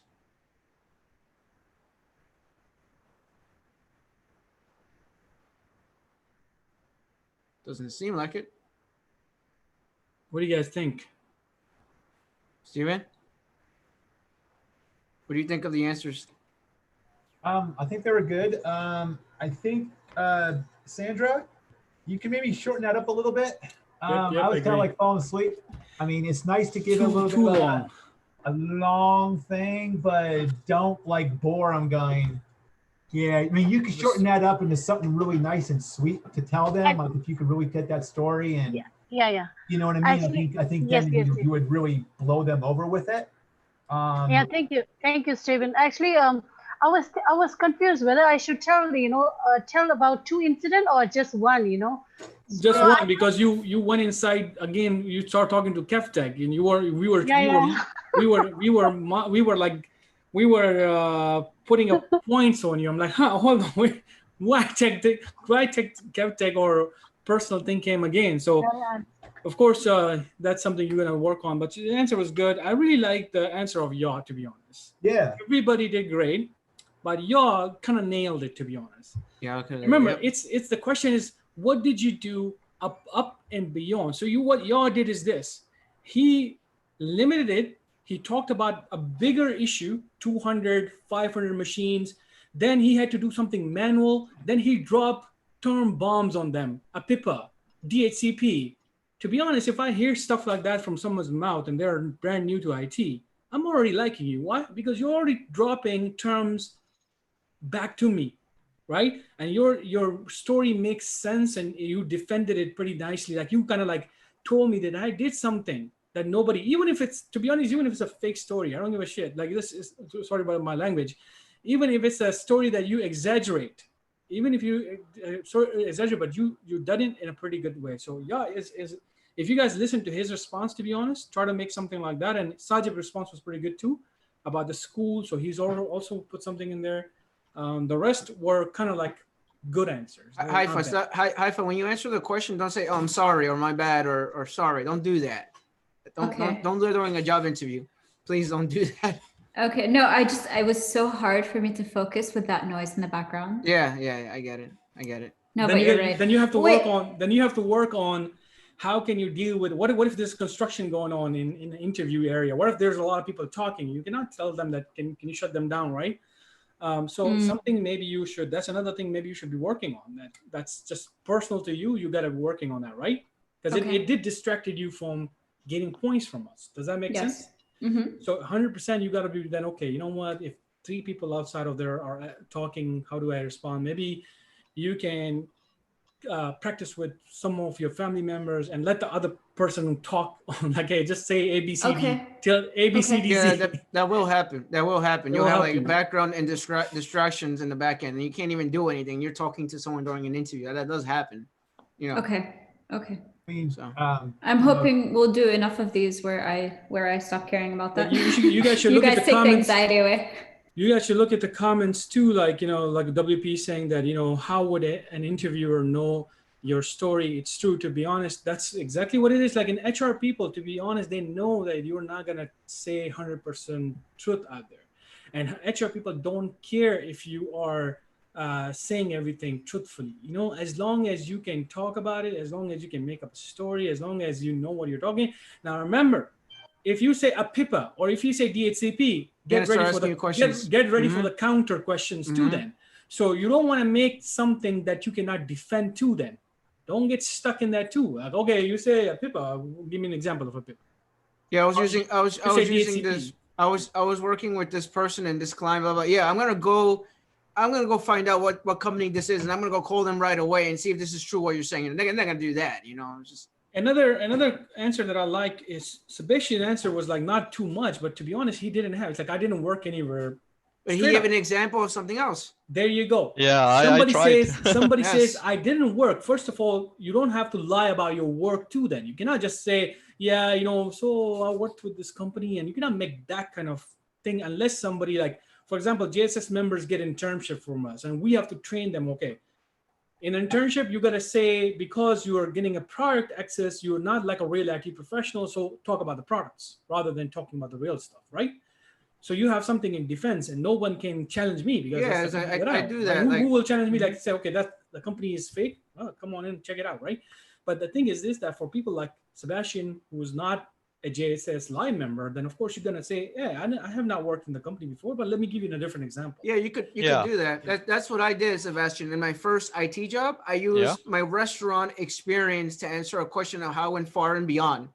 Someone asked me that question, and I used restaurant. It's like, even though it's not IT, I use restaurant just to show them that I'm good with customer service, even though it's not IT related. That's what I did. Have to be that. Okay. One thing I will throw in here, the company that I used to work with before at the hospital there, the land techs that are on site there, when we ran tickets for them and doing this above and beyond things, sometimes being a contractor, if you get a job as a contractor or stuff like that, if you go above and beyond what the ticket tells you to do, and you go back into the office, you know, into the IT room, you're like, yeah, I just was here, and the guy says, well, how come you took so long? Well, you know, the customer asked me to do this and that. Sometimes that may make the guy there, the local guy there, kind of like nervous a little bit. Like, why are you going above and beyond? Sometimes people don't like that. So kind of like when you guys go for these jobs, you know, if you go there and you do above and beyond stuff, and you go back and you tell the people that. So like, they may bring that against you. They have done that. I have seen this firsthand. If Roger, if you're listening here on YouTube, you know it's just to be darn true. It seems like they get scared, like, oh, why is Steven doing above and beyond? Now they're going to expect that from me locally, like the local IT guy, which is not, which again, you got to turn that around, going, we are here for you. We are here to bend over backwards to be the customers, you know, do anything we can. Anything you want us to do. If you want us to lay roses, we will lay roses for you. We are here for you. We are not here for enjoyment. We are not here to whatever and show off. We want to make you happy. But the guys that have been there for 10, 15 years, they don't do above and beyond anymore because they think, oh, whatever. So kind of like just be a little bit wearful of that, like see what you can do above and beyond. Because if it gets back to the guys going, hey, how come you spent more time with this customer than what it really is worth? Yeah. I've seen that I mean, maybe you have not seen that, Kev. Maybe not. No, I know what you mean. But I- today's job you know, interview questions. We can talk about that some other I, time. I, you know? well, I know, but I mean, just to Uh, fill in the gaps for this answer here, yeah. when you guys do go for these jobs, kind of like keep that in the back of your mind. Know who the main guy is there, and if he's really cool about it, if he's not, don't even say it. Don't even say anything to him, but just all right, next question. But it's kind of like the real world out there. Some people just get nervous, and I don't know why. Because I'm probably afraid that, hey, you're after my job. Well, yeah and no, but I guess it is what it is. You don't Danish? see that. All right, so Danish, you have your questions? Yeah, I know you like. I know you like asking crazy questions too. So go ahead. no, man, I'm just gonna keep it simple because this is the behavioral questions are always same simple questions. There's really nothing to give it a go, and I'll dance. Very, very. I'm just kidding. I'm just kidding. All right, let me ask you guys a question. Why are you the best person for this job? What sets you apart? Go ahead, Haifa. I raised my hand and I wasn't ready. Okay. So, I am extremely patient. I really care for clients' needs and in general, I care for customer satisfaction. I'm very good at de-escalating situations. And I feel like, oh, sorry, my anxiety.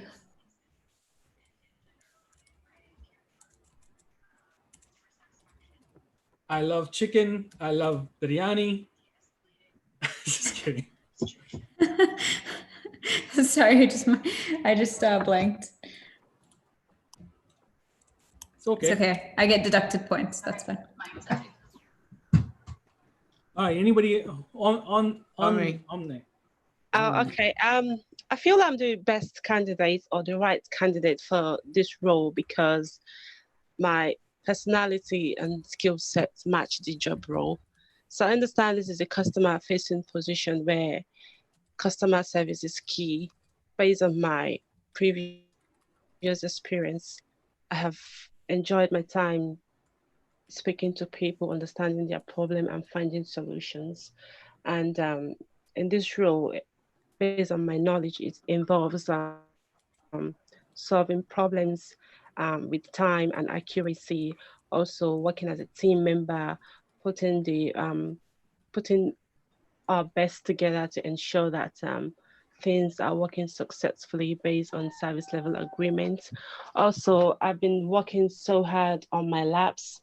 So I have a network build just to understand the concept of how networking works, from TCP/IP subnetting to VLANs, creating and configuration of switches and routers. So I believe that with these skill sets and with the right platform, I'll be able to succeed in this position. Good. Anyone else? Yo, go ahead. Yeah. Hello. Well, y'all, Can I are you there? answer? Oh, Yon just wanted to go. Yon? Hello. Hi. Yeah, go ahead, y'all. Thank you. When I'm working, like when I'm on a project and maybe someone calls, for example, in a help desk role, my previous company, and I'm unable to do maybe a simple thing and I'm unable to do, I have to escalate it to my manager. And I feel very sad about it. So, for example, it was a networking issue concerning the router. So I was very sad about myself. So it pushed me to my limits to learn about the CCNE, and I picked and did the exam. So that time there was a similar thing, and I didn't just tell him, I just did it on my own. So that helped me very, very much. So with networking, I have experience very, very well, and servers and all those things. So it keeps me going. So when I'm unable to do something, I get the drive, the passion to just kill it and nail it. So then the next time I had already done my research and all those stuff. So that's it. Good job. Who wants to go next? Sebastian is next, or Sandra? You guys Doesn't want matter. to fight over? Yeah. You want to do rock paper scissors? All right, let's Sandra go, because she was, I think, going before. Yeah, Sandra, go ahead. I have experience and skills and strong desire to succeed, and I know I can do this job well. I saw your job description, and I did this work in my previous job, so I have a confidence that I can perform well. All right. Sebastian. Yeah. So why I think I'm the best for this job? It's because I'm kind of like the puzzle, and the thing you must do when you job with this. I'm always driven to find solution and help. The company at the best support I can give. Of course, I'm not the best of everyone. I cannot say that, but I'm very driven, and I'm like the helping thing. I kind of love it. On my spare time, I'm always go into my PC and trying to get something to do around the operation system, and kind of working on. I'm just recently I went to this Microsoft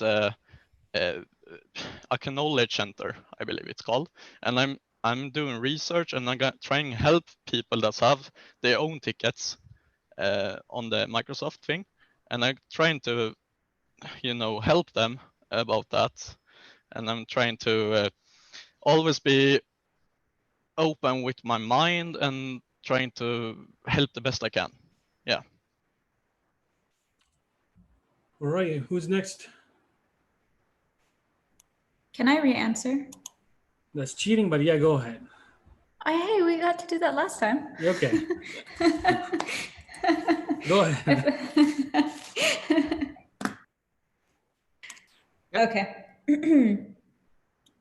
So I'm fit for this job, or I'm the best candidate for this job, because client satisfaction is my main goal.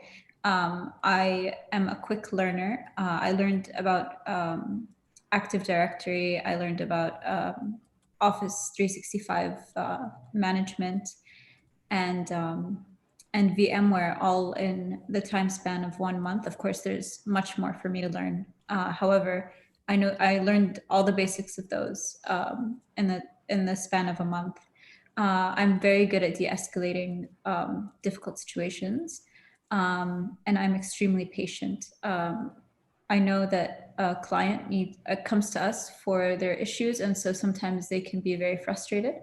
And it's always very important to give them like a good experience and not add to their frustration. Nice. Anyone else?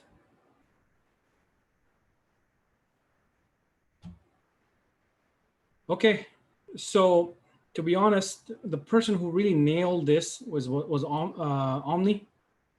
It was one of the best answers. To be honest, I just heard the whole flow, and it was just, there's nothing wrong about that, to be honest.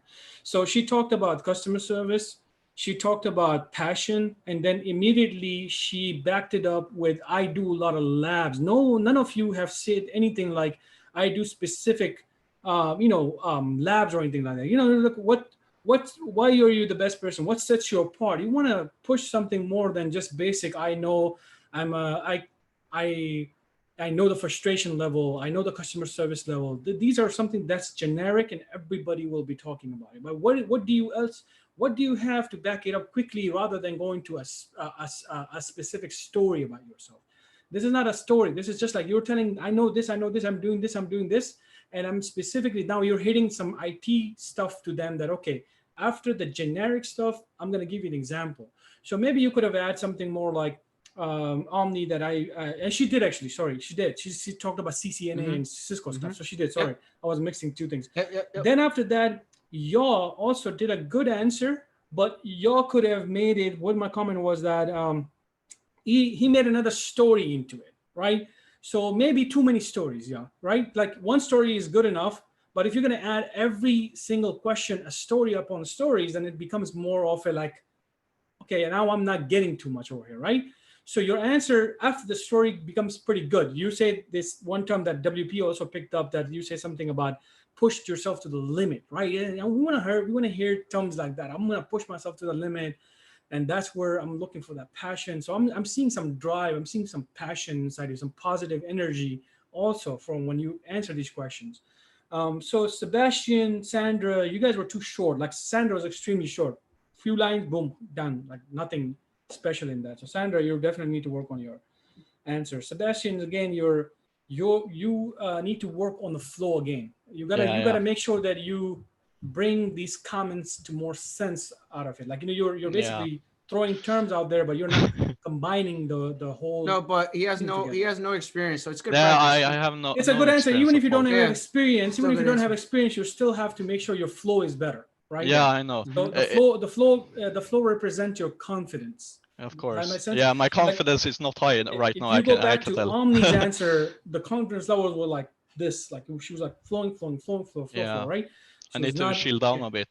Haifa, your second answer was good, but again, you don't want to mention that you okay. This is a mistake that you're going to be doing. That you have finished 80 of 365 learning in a 1 month. Don't talk about that. Don't 1 month. Why is that? The reason for that is this is such a huge technologies like Office 365. If you say that I learned this in 1 month, I'm going to say, whatever, right? I mean, yeah, you know the basics, but that doesn't mean you're going to learn everything like in a technician level.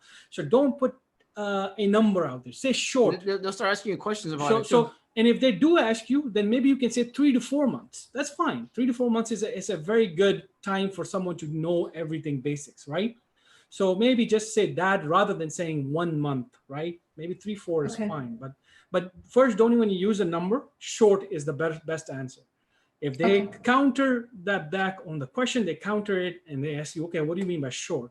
3 to 4 months in, and then you can go into platforms. Yeah, you like Kubuman explained, this is your last chance to sell yourself. So yes, if they counter back, talk about the platforms, talk about the VMware labs, talk about that you built a lab on your own, talk about that in JobSkillShare you're using Practice Lab, or Practice Lab if you don't want to use JobSkillShare, just say Practice Labs. I have access to this lab. Remember, you're going for a technical position. This is not some kind of picking up a phone and thank you for calling Saturn or Silver Spring kind of job. This is a technical job. So even if it's a behavioral questions, you got to be different than other people. I mean, even if you don't have a job, you still have to throw something out there. Even if it's your personal labs, you got to throw something out there, right? Go ahead. Can I add something in my thing? Because you say that it's a technical job we are searching. Yeah, of course. But I in my experience, I have a server, a Minecraft server before, and I used a separate PC building. So I connected to a remote control, I believe it's called. Yeah, remote desktop, and that's a thing that I can.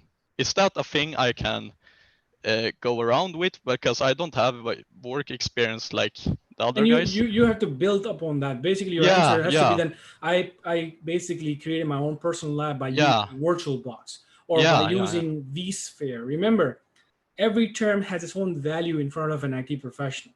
Okay. If this is a question asked by an HR professional, then yes, you don't want to go into too much technical stuff. But if it's 3 people, there's an IT manager sitting, there's a help desk technician sitting, and there's an HR person sitting. HR person's job is to pick up this question and just do their job. But those 2 other people are going to be hiring you, basically, right? They're going to say that we want this person. Yeah. HR person is not going to say that to the IT person that, okay, IT managers that I picked this person for you. No, it doesn't work that way. And IT manager is going to say, I like that person. And remember, just like you're going to be competing with 5 other Sebastians just like you. So other Sebastians are going to say what? That I don't know, or their answers are going to be shaky, or they're not. So you have to do something different than them, right? Yeah. Even if people say that, don't go do technical and stuff like that. That's the bargain that you have to play. You have to sell yourself better than other people. And since technology is very much, everybody's coming into technology, your competition is very high. So you cannot just go with generic words in this 2020 world. Yeah, it's 10 years ago, maybe people would go with question, answer, question, answer. I like the way you answer because of the customer service. I like the way you answer that I'm passionate. But now every other person is doing the same thing. If they don't know, if they have not gone through these mock interviews, I can guarantee you their answers are going to be basic and generic. They're not going to do something special out there. Yeah, it has to be your own thing, Yep. right? Yeah, okay. So overall, good stuff. Just, I think people should listen to Omni in this case. And build your answers on top of that. Okay? Yeah. All right, Kev. Yep. All right. I like getting more and more weird with questions. All right. Question number 2 from me. A user is pissed off because he has been on the phone with 3 different techs. How do you ensure him that you will fix the issue? Remember, he has been on the phone with 3 different people, 3 different IT people. So how do you ensure the person that you're going to fix the problem? They're frustrated.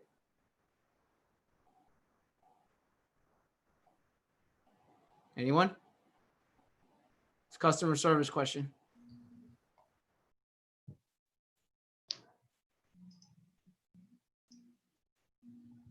Can I answer?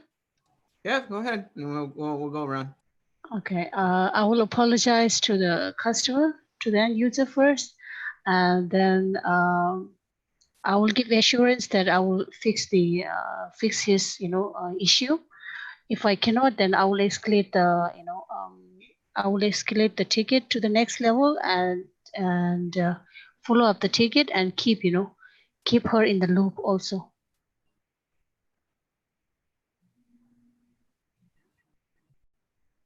Anything else? No? Can I go ahead? Sure. And then we'll go. Sanjay will go afterwards. Yeah. Okay. First of all, I will apologize to the customer why the issue hasn't been resolved yet. And then technically, if 3 people have tried to resolve it and couldn't, then that means it's something big.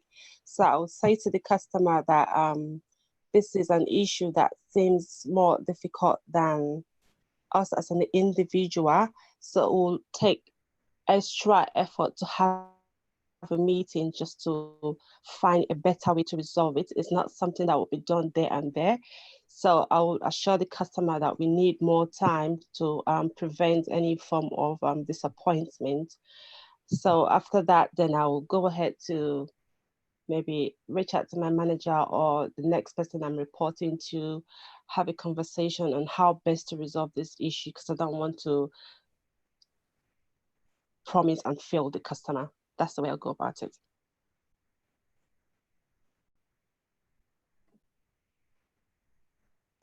Samji?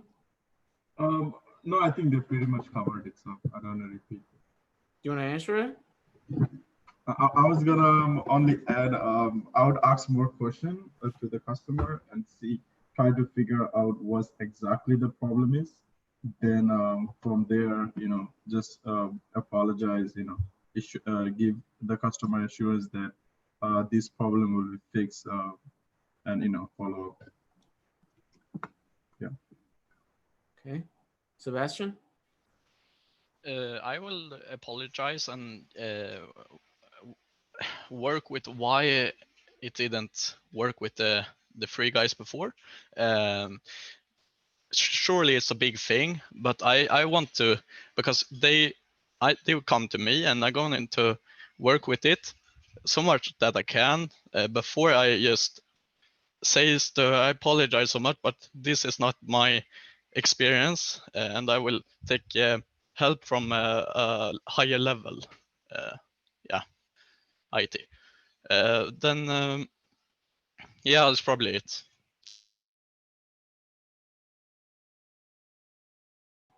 Anyone else? Want to answer question? Yep, I'm here. Ifa? I would apologize on my other team members' behalves.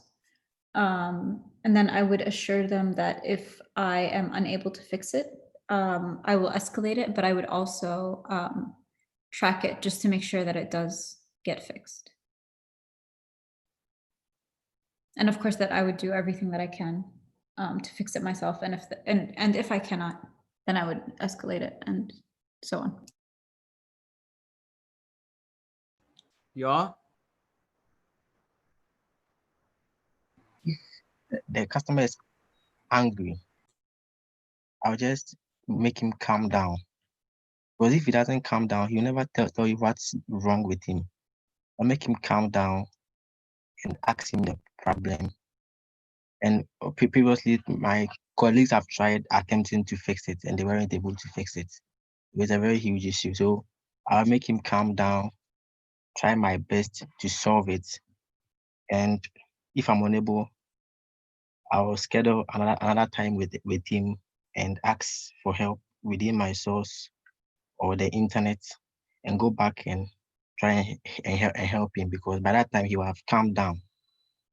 Right. Thank you. Okay.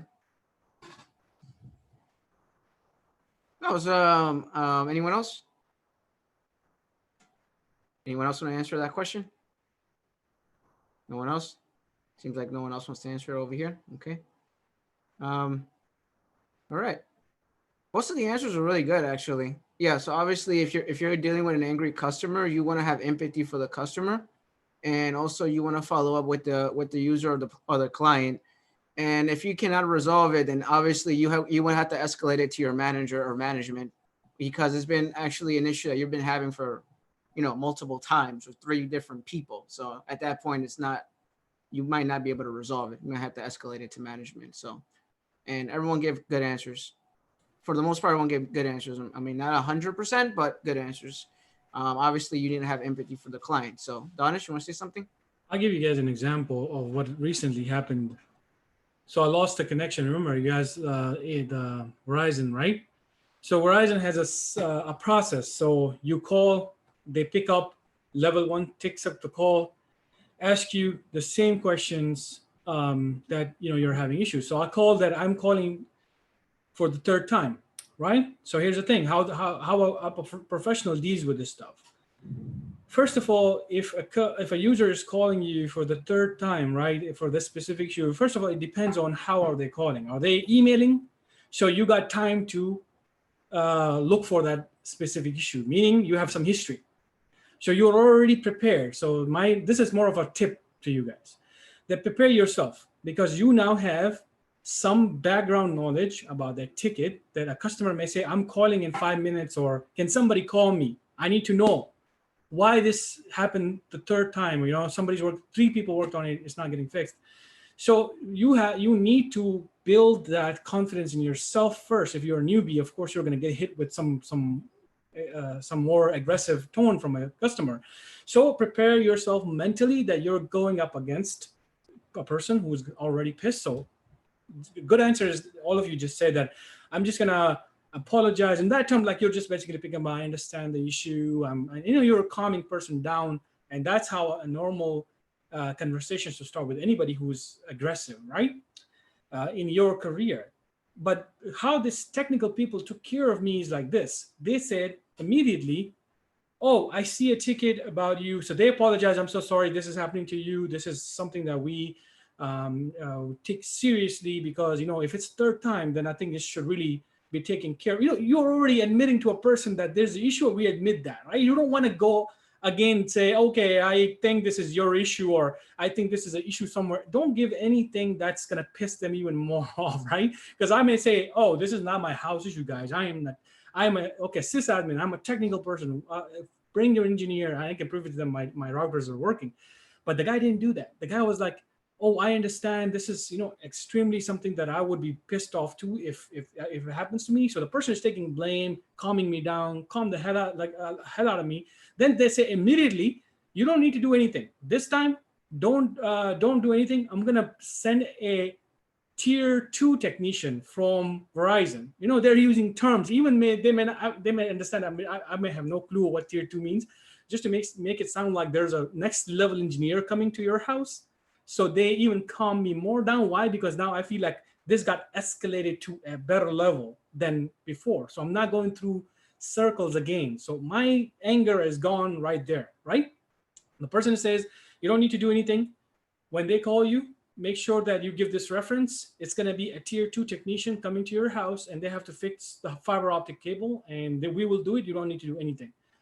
The guy called me immediately after that and kind of like said, you know, after like few hours that, hey, did you get the text, or did you get this? So now they are responding back to even calm me more down, to know that I'm working with them. If it's not in your hand, all you can do is to calm a person down and escalate this to an engineer, and then push the engineers to fix that issue, by the way. You cannot let it go to even another department where another level will start. It should go to management. Yeah, this is a huge issue in a big platforms where you have a CMS systems and stuff like that. And it goes to level 1 technicians, and then it goes to level 1 sysadmin technicians. And the circle go around and around and around till you get to the issue. It's been going through like 10 people and still they have no resolution. This pisses so many people off, and then they want real direct contact with the developer or anybody who can fix this. So this is where I think you guys did a great job by just going, apologizing in a way, calming a person down, doing your research before that, and then coming up with this with a. I love that re-answer, because I work in a hedge fund environment with white glove support, so I work with really important people. So I had a similar story to what Donnie said. I had a user that she uses a Mac machine, and she's working for our company, and they gave her a laptop. So they gave her a company laptop, and she's been with 2 different people already, and no one helped her log in or do anything on the laptop.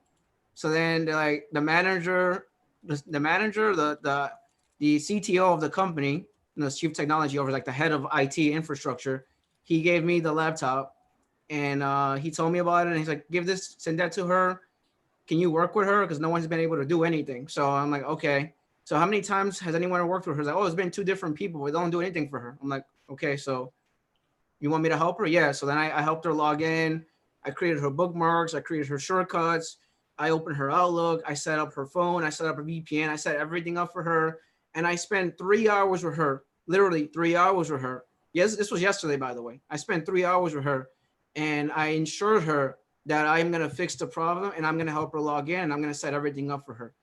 By the time that was all done, she literally emailed all the different departments and all the different managers on her end and my end. And they said that, you know, Kevin took care of me. He wasn't like the 2 other IT people, that he literally just like gave me the laptop. He's like, this is your username and password. You know, he didn't just do that. He actually helped me and walked me through. He spent like 3 hours on this, when, you know, it's because she's an important person. She's a VP. So I spent 3 hours with her, and no one complained or said anything, because she's an important person. So this is why I wanted to ask that interview question, because I really stress the importance of having good IT skills, but also having that personal touch when it comes to having empathy and talking to customers. That is very important. I like some of the comments too. I want to point them out because they're doing some great job on the comment section. WP say that look up at the de-escalation techniques. So there are some good techniques online. Look it up. Definitely that's going to help you. Somebody says that do not take anything personal. That's a one blurry lens. And to be honest, that's one of the good comments right there. Why? Because in IT, you can never take anything personal in this career. You take something, start taking things personally. To be honest, this job is not for you. They're upset. They're upset at the problem, not at you. Just remember that. And they may get, sometimes they get directed. That is why you are in this career, to be honest. You got to take that. You got to take that. You got to learn that. You got to admit this, that people are going to get personal to you because they think you can fix anything. If they say you're a technical person, you will fix anything and everything. That's their mentality, right? A user don't understand how everything works. So they think if everything is broken, it's you that need to fix, the first person. So usually they will not be in contact with a network engineer. They will not be in the contact with the person who does back-end work. It's going to be you. So you got to be very good at this stuff. And these are some really good comments out there. You guys check out the comments and remember that going back into IT, and I don't know if Steven and Don will agree with me. Remember that you are the first level of support. So you are the face of the company and the client and everything. So they'll see you first. And they don't know what level 1 is or level 2 or sysadmin is. So when you go in there and do your job or do whatever you're doing, just take care of them. That's it. They're not upset or angry at you. Aside from this is not related to the question, but remember, if you cannot resolve, in most of the cases when a level 1 cannot resolve, they have this trump card, and that's assign it to another level or assign it to a different engineer, right? Or there's a trump card in technology too. If there's an issue with a device, usually it's most likely an operating system. You always use some type of technology like images or backups, and that's it. You end the thing with the last resort that I'm just gonna replace it. Now remember, when you become a sysadmin and when you become a network engineer, you don't have this kind of replacement kind of thing all the time. You cannot replace a very expensive server just like that. I got an image of that server, I got a hardware, let me just replace this firewall for you because I cannot resolve this issue, right? This is where I did a video on this, that why help desk or level 1 get paid less than network engineer, because they don't have that flexibility while you have that. They swap it out. Yep. Swap out. Quick fix, swap it out. Just so people are like, oh, what would be the answer of this question? If I cannot fix it, then what do I do? No, then you got to be technically good. You got to learn things then. You need to understand how technology works then, right? That's something now we're going into learning more of it, right? I love the answers though. I love the answers. Yep. Love the answers. Steven, you have any questions? You have your next question prepared? Yes, my next question is prepared. Let's see, which one would I ask? If you could change one thing about your personality, what would it be? If you could change one thing about your personality, what would it be?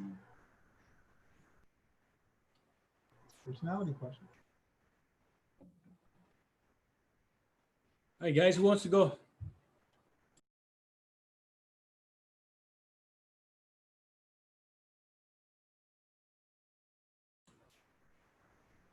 All of our candidates are sleeping right now. Okay. I can talk. You gotta if think no. about your personality and how you would apply that. Like, what would you gotta think about that. Can I start? Sure. My personality, if I will fix something, it will be that I'm in a hurry all the time. I need to do stuff very quickly, and I need to slow down a bit, so I can like concentrate more on stuff, so I don't miss things when I yeah. This is a hard question. Very hard question.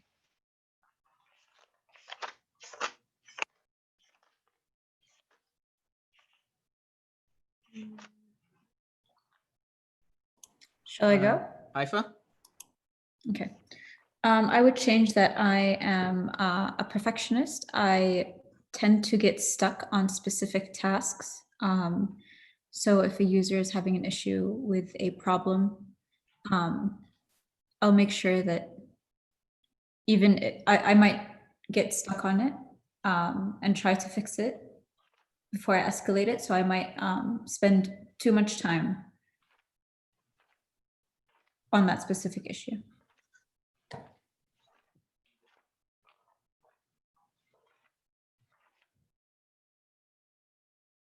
Ami? I come across as someone who is very detailed oriented, and because of that, I find myself taking so much time to carry out a particular task because I'm trying to ensure that mistakes are avoided and there's maximum level of efficiency. I'm trying to ensure that I don't spend unnecessary time on things that should be done faster than I'm doing at the moment. So if I was to change this, I would change it in a way that will make it more faster and efficient rather than taking too much time to focus on a particular task. That's it.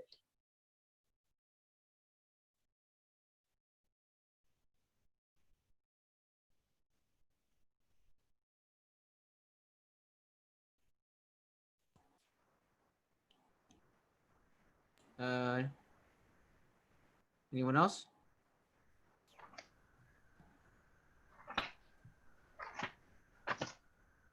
Definitely a hard question. I will admit that.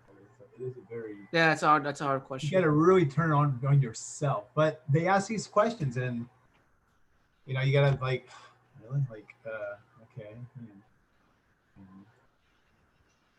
I mean, if I had to answer this, I mean, I'd be like the same way. I like to do things really quickly.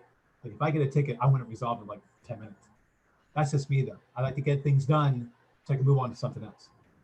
And if I spend a little bit too much time on it, but you know, being detail oriented, being perfectionist, whatever you guys said there, you know, I'm kind of like that way. But I mean, even that when I worked at the hospital, if a ticket came in, boom, I want to go now. I don't want to wait. Oh, let's just wait a little bit. No, I want to go now because the customer is waiting. Let's go now and get this thing fixed. So it's done. So it's done. So he or she can get back to work and we can move on to the next thing that needs to be done. So they used to call me like glitchy over at the other place because I was like, you know, if a ticket would come in, I'd be like all over top of like, let's just go. But that's just me though. I mean, I like to get things done. And I mean, I don't like to wait until like the next hour or the next, oh yeah, I'll like, you know, I will get to that. That's one part of my personality I wish I could change a little bit, just to slow down a little bit with that, but it's just the way that I'm made up. I mean, I like to get things done. If I see something, I want to tackle it. Boom. I like the answers though. You know what I mean? But that's just me. But it could be, you know, but that's just my makeup. That's just the way who I am. I really can't change that, but I wish I could for some things. You know, like, oh, let the customer wait like a half an hour. No, why? The customer put a ticket in, he or she's probably already waiting like an hour before it got through the, you know, the system, before somebody picked it up. Let's just go now and run. Let's just run, not walk, but run and get it done. And then find out what's going on and let's see if we can solve he or she's problem really, really quickly because time is money. And that's just the way I think about it in IT. You know, if that person's not working, they're not making money. They're not making money, the company's not making money. The company's not making money, you're not going to get a raise at the end of the year, or you're not helping out other customers. It all has a snowball effect. Steven, did you like the answers though? Yeah. Danish? Yeah, I think all answers were generic good. I like it. I don't see too much in it. I mean, the answers are good answers. Donis, if you could change one thing about your personality, what would you change? Tables a little bit on you here. Let's say like you would say since you've been around a while. I mean, you're talking to me personally, or you're like an interview questions? Interview question. Man, there's so much. Guys? I mean, like okay, and this depending on what I'm going for. If I'm going for, let's say, in my level jobs, I'm saying like the anxiety of this new technology learning. Like I should calm myself down, meaning that the technology is too broad, and at this level, I need to admit that I need to be patient with technology learning. So it's more of a learning. If I would say, what will I change about myself? I would say that I will basically work on learning new technology in a more, kind of like it's so much to learn that I would try to calm myself down that there's too much to learn. And this way, I'm telling something positive, but it's more like I'm telling them too at the same time that I will be taking my time to learn technology. Why is that? Why am I going to do that? I'm going to play it kind of like a game on their mind that they're going to have a different technology in their department, right? So if it's a person who is going to be very much like, hey, Danish, you join in and we're going to expect this person to work immediately and we're going to bombard this person with all this technology learning. So here you go. I already given you something. You will be like, okay, he had a lot of good skills out there. Why don't we take that into consideration and not force him too much to do something very quick? You understand, Stephen, right? But like I said, it depends on what position am I applying. Am I at the position where somebody denies me and I already have a good job, I don't care about it, right? Or am I at the position where I'm a brand new person and try to get the job? Then yeah, you got to change it a little bit. Kevtech? My answer was I've been asked that question. So in one of my job interviews, working for a hedge fund, and I said the same thing like you said. I rush into things too much, and it's because I believe time is money. Because I worked in a really fast-paced environment, so sometimes I rush into things and I try to resolve it as quickly as possible. And some people do not like it when you're too fast. Working IT with customer service. They don't like it. They don't like you being too fast with them when you're trying to resolve an issue. Some people, and I worked with different people in hedge fund environment with different financial people. Some of them want you to take your time, actually explain something and tell them like what you did and how you resolved it. And other people don't do that. Other people want you to actually fix it right away. So there are people like that. Somebody put a comment, Danish seems to be a hot-headed guy. He should try to be funny all the time. The comment that you're putting out there, I'm sure if you're in front of me, I'm pretty hot-headed. I don't care who you are. So that's how I am, basically. The comment it's because of the weather. The comment that you put, I don't care, to be honest. And here's the thing, and other about people, and this is personal, but somebody said that use rule 1 to calm yourself down. I agree with that. But here's my story, and this is personally to me. People should take it or not. That's up to you. I also believe in self-respect. If somebody start disrespecting you at the level where it gets too personal, you have 2 options. 1, you can first to go legally by going to your manager first. That I came across somebody who said something like that, and I'm having trouble. I'm having the person is calling. I'm the first person now. I'm going to be picking the call again and again. How do you want me to deal with this person, right? So your manager is the first. Managers doesn't have the power to go up against a director or something like that. You have HR people, to be honest. If you live in the US, this is a pretty normal thing. You go to the HR fix people like that in a few minutes, right? That's how it works. If your HR is also weak, this is where personal respect comes into play. I don't give a dash about the job. I'll leave that job and start looking for a better job. Because I cannot be promoting and I cannot be teaching as a trainer to my member that be so for your job, take everything. And this leads to stress. This leads to other things in your life that will later hurt you. So why should I promote that? That's my idea on this. I'm not going to promote it. And people who, if you feel like you are not getting help from these 2 areas, then of course you need to leave. Simple as that. On this, with our 2 answers that me and Kevtech told you, and I think a lot of other people are saying the same thing, perfectionist, working low. Would you like that? Everything, and this leads to stress. Would you like that by any chance, by us telling you that, or would that be something like you look at like, oh, these guys are really too quick? Are they going to really understand? Like, what would your thought process be? Actually, you got a point right there. The reason, I mean, I like the answer, but you got to also understand that you're just like you said in the beginning. There's another technician. They're like, ooh, this person is going to be solving a ticket in 10 minutes. I'm not used to that kind of solving a ticket. Like, for example, Kevtech is like, I want to fix it. That's you, Kevtech, and you, Stephen, right? Not everybody's going to be like that, right? Some companies have rules of like, you give yourself a break. Take a break. We're not going to be like that we're going to be always fixing the calls immediately. We're going to look at the SLAs. SLAs say this many hours. If you want to do it, great, good for you. But SLAs is this right here. Like say 30 minutes, 35 minutes, 1 hour. That's what I signed. I signed an SLA. The reason for that is that Kevtech is a strong person and you're a strong person. Not everybody in the technical world is going to be like that. They also have you're going to have different type of people that they're going to be wanting some kind of gap. Like, okay, I don't want you to fix 5 calls in 30 minutes and make this as a spoon feeding thing. And I'll give you an example of this right now. In one company that I was working, their ratings were extremely high. And I was like, their ratings are pretty good with customers. Customers are extremely happy about every single thing. But suddenly I started hearing people calling us and crying on the phone. And for smaller things, they were so used to smaller things and getting things quickly, resolved quickly, that a person or 2 people got sick and there's a gap now.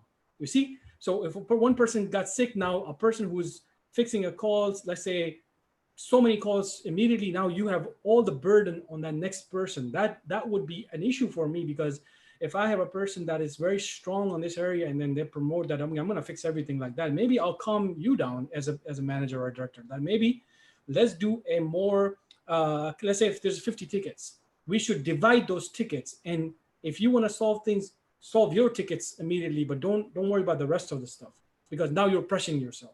Yeah, you seen how many tickets I closed on? I just showed you 300 tickets and stuff like that. And so you, like I said, that personally, you are in the company that accepted. But remember, if you left that job, somebody else came and replaced you, and they're not solving even 70% of the way you're doing it, how the ratings are going to go down. Now, as a manager, that's a worry for me, right, Stephen?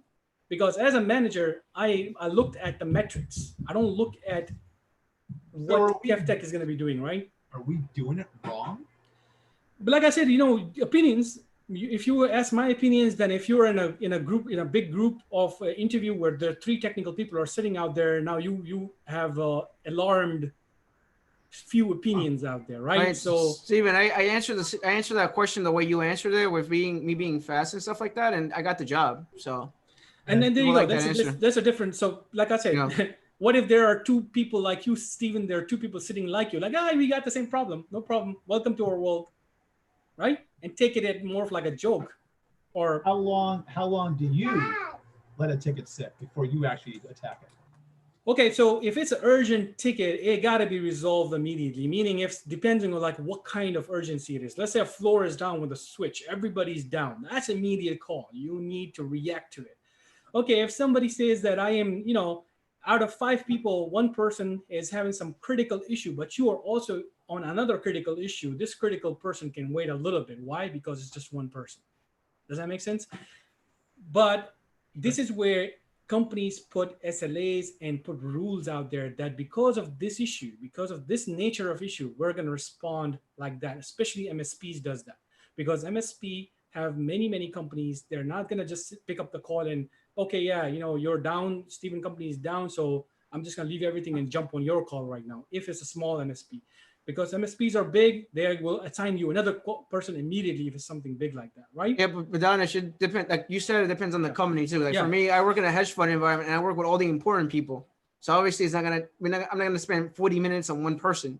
Look at the chat from WP. I had a manager pull me on the side and told me to slow down. So like I said, if I was your manager, let's say Kevtech, and he's in front of me, and if I see that other 3 techs are so slow while Kevtech is doing all the job, I feel like Kevtech is going to get burned out at some point. That's me looking at taking care of my employees, right? And I'll be like, slow down, Kevtech. You did 300 tickets. You got to assign something to these people out there.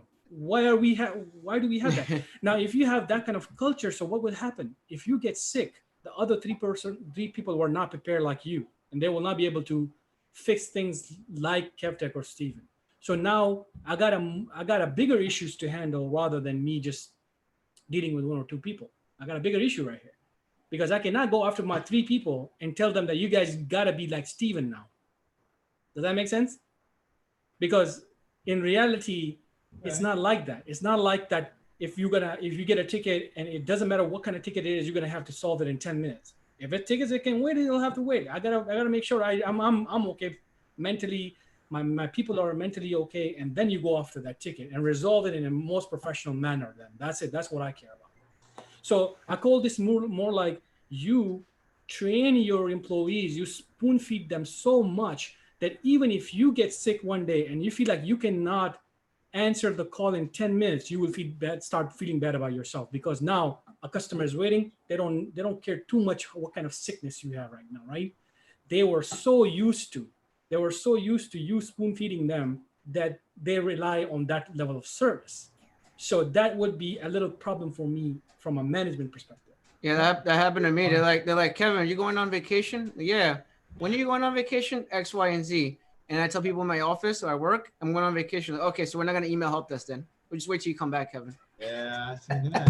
But it's not a negative. Look, it's not a negative thing, Stephen. It's to be honest, it's like you're admitting that you have something to change. You're also talking about a positive side of it.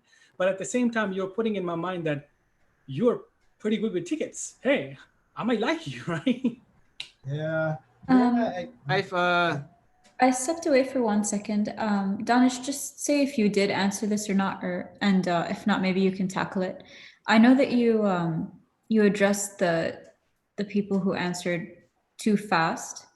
How about the answers? I think it was me and 1 other person who said that, like, more on the perfectionist side and take too long and maybe get stuck on things. Is that It's fine. You're feeling that you already know where the problem is, or you just have to. You're already telling a person, so that's fine. That's what you're telling the person. That's what they want to ask, right? there's nothing bad about it.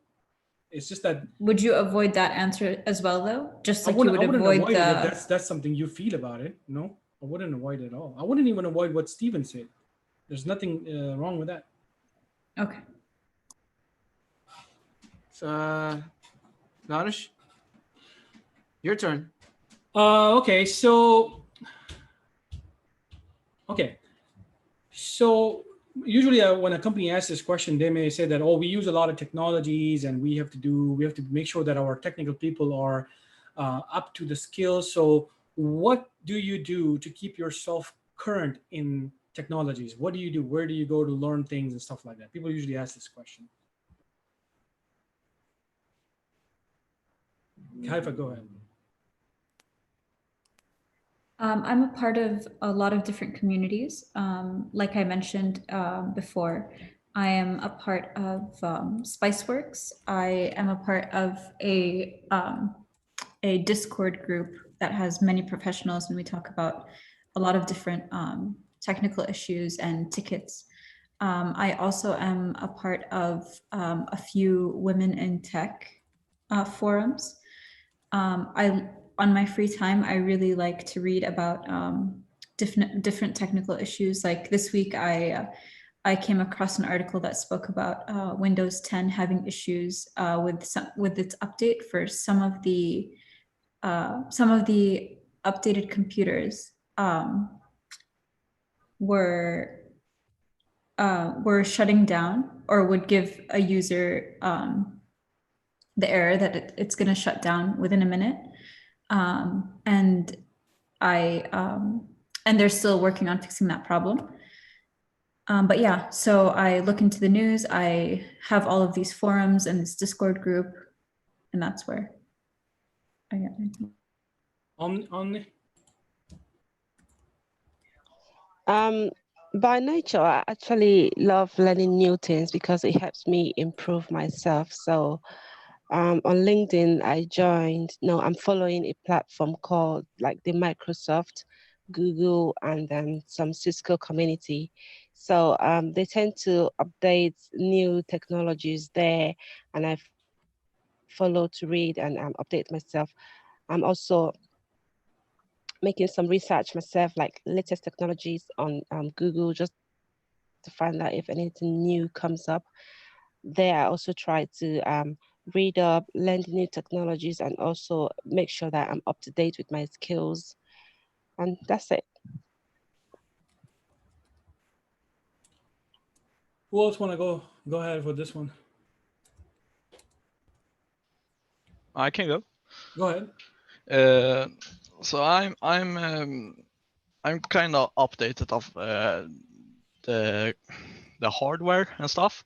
I like PC hardwares, new stuff like GPUs, graphic card, and about mobile phones, new mobile phones, all kind of that stuff.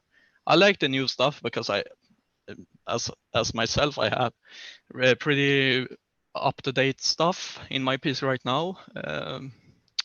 So I like it. I like to read also on the. In Sweden it's a PC mag or something like that. So I read a lot on the discussions about new stuff, like like the stuff that I'm love to. I like up-to-date stuff, all about techniques. It can be phones, it can be PCs, laptops, monitors, stuff like that. So that I'm researching a lot on like Facebook. If I'm kind of following a lot of PC tech groups, I believe, and I get info from there, and then I believe I research about the product that is new or something, and I most of the time I compare to my stuff, as I can see if it's better, how much better, and stuff like that. That's it. Thanks. Anybody else? Yeah. Can I say? Yep. Actually, I'm very fascinated by technology, and I keep learning from website and like Spiceworks, Tech Exchange, and online communities and social media feeds. And I set up my Gmail alert with the technology news. So, and I set up my alarm every morning alarm with the news, which I have interested on.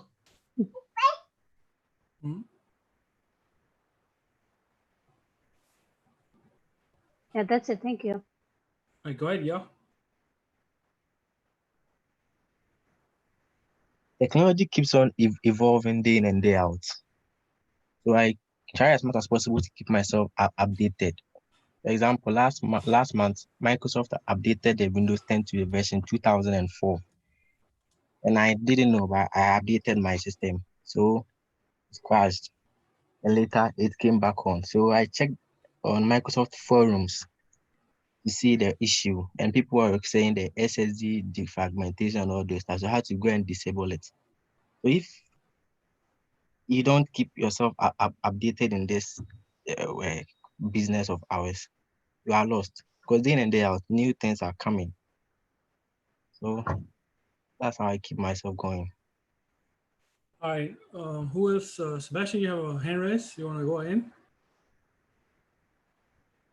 Oh, I was in. Okay. Yeah, I forgot to lower it. Anybody else?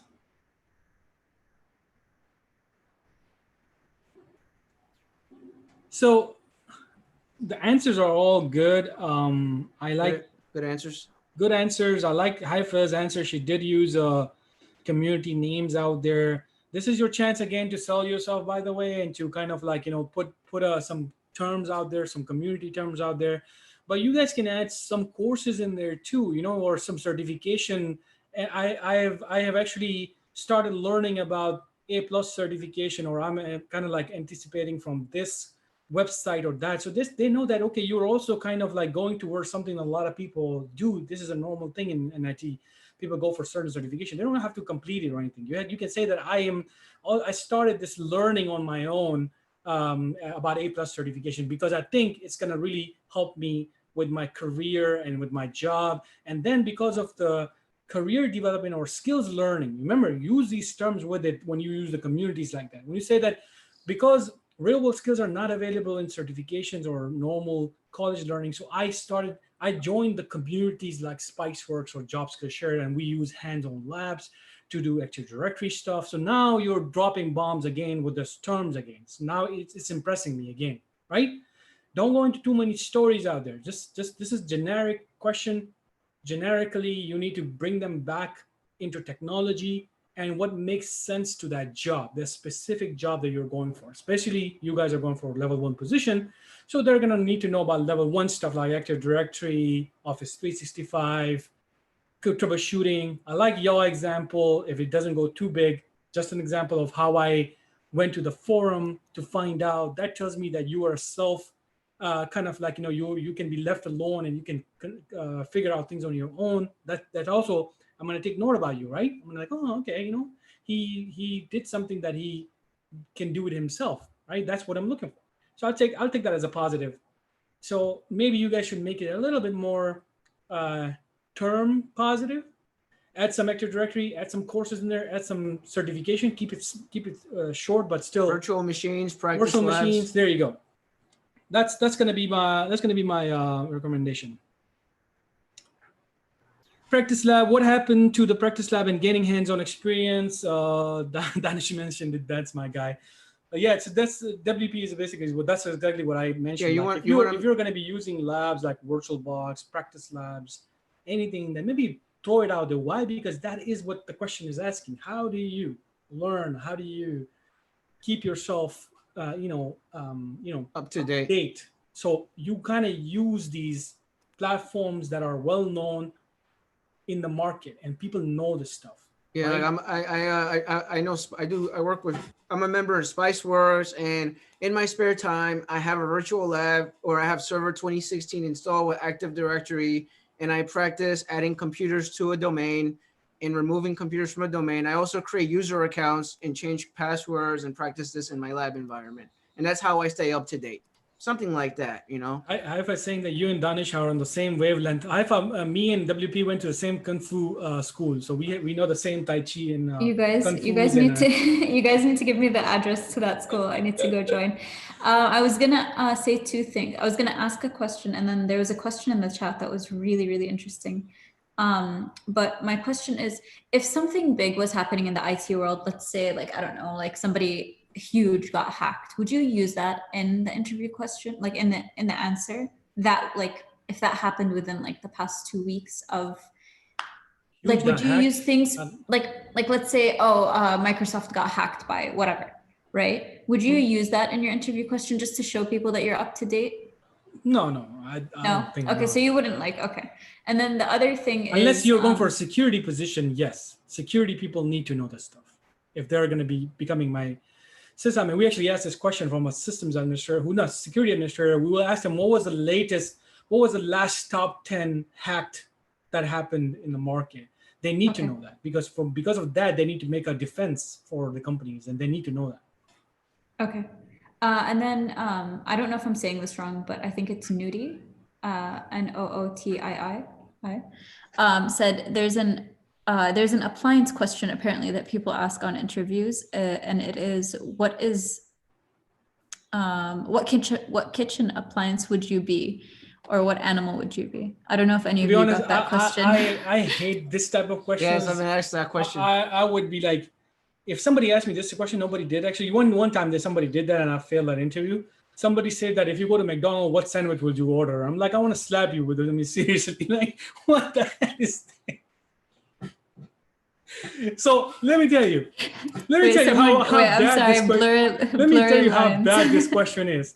If I go to McDonald's and if I say I'm gonna only order a fish sandwich, do you know my background? Because I have a reason for it. Because I use halal meat, right? I gotta eat halal. There's no halal after that, right? I cannot eat meat out there.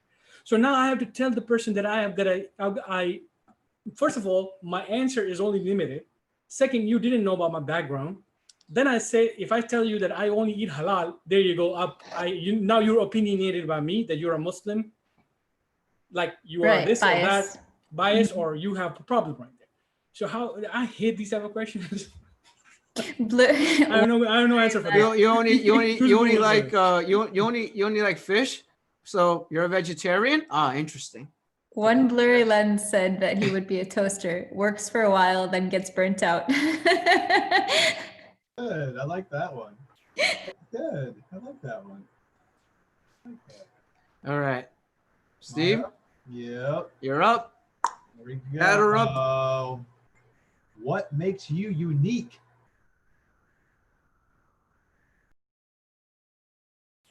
I'm sure Haifa has a pretty good answer for this. Like what makes you unique to IT? What makes you unique? Yeah, like what makes you unique, or probably maybe people ask this question in a little bit more. What makes you unique than other candidates, or what makes you unique than the people who have more experience? Oh, what makes you stand out? Blah, what blah, makes blah, you stand out? A lot of people I can twist this question in many other ways, right? So what would you guys say to a person that what makes you unique? Or I think it kind of probably the similar question that I asked before. Like it's kind of like, ooh, what did I ask before? Like, why are you best person for this job? Yeah, exactly. Almost similar to that. Yep. Steven, would you think that this is similar, or you're expecting different that's answers? similar. Okay, we'll try another one. We'll try. Okay, this is gonna be an oddball question, but it's a personality question. It says here, what hobbies or sports are you involved with outside of work, and why? That's a good question. Does eating count? I have a pretzel in my hands. Enjoy. Thank you. Anyone? Can you ask the question again, please? What hobbies or things you do outside of work? There you go. Yeah. What hobbies or sports are you involved in outside of work, and why do you enjoy them?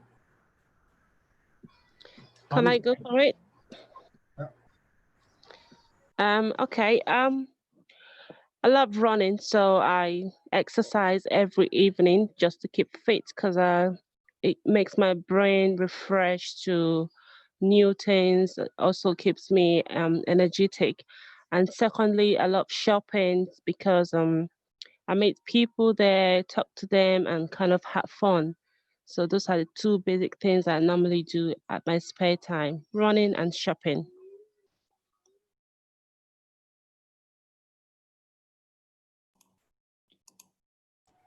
I see the hands are raised. Who was first? I missed it. Sebastian? Sebastian? Sebastian. Sebastian? No, now I'm on mute. You raised your hand again. Yeah, no, but my shortcut on mute didn't work, so I don't know. But on my spare time, I usually hang out with friends on Discord, and I'm also like watching Twitch a lot, esports. So that's kind of a sport to me. I don't do that sport, but before I did go to the gym and working out. Don't do that anymore because it's too expensive for me. But yeah, anyways, the thing with Twitch and esports, I watch a lot of League of Legends, and the most thing about that makes me kind of like excited. It's the thing that the intro very much. The intro of the esports when two teams are going to compete. The intro is damn nice, to be honest, because it's like the camera movements. You see the pieces, not now because they are not on the arena right now. But I like, yeah, that was make me happy, and that's what I like on my spare time. I watch a lot of Twitch, and usually nowadays, like 3 days ago, I started to watch Kevtech. His videos, if you know who that is, he's a great person. And now I'm following Job Skillshare and going a course. That is what I'm putting my hours on right now to become this kind of job person. Yeah, that's my spare time right now. Yeah, that's all for me. Thanks. Is the question? I thought you asked if it was what sports do you watch? Did you also include hobbies in the question, Stephen? Yes. Oh, Yeah. okay. What Yeah, hobbies or fine. sports are you involved with? Oh, involved in. Okay, sorry. So I didn't hear half the question. And why do you enjoy them? Okay, so my hobbies are reading. If I get any time to myself, I would probably read or cook.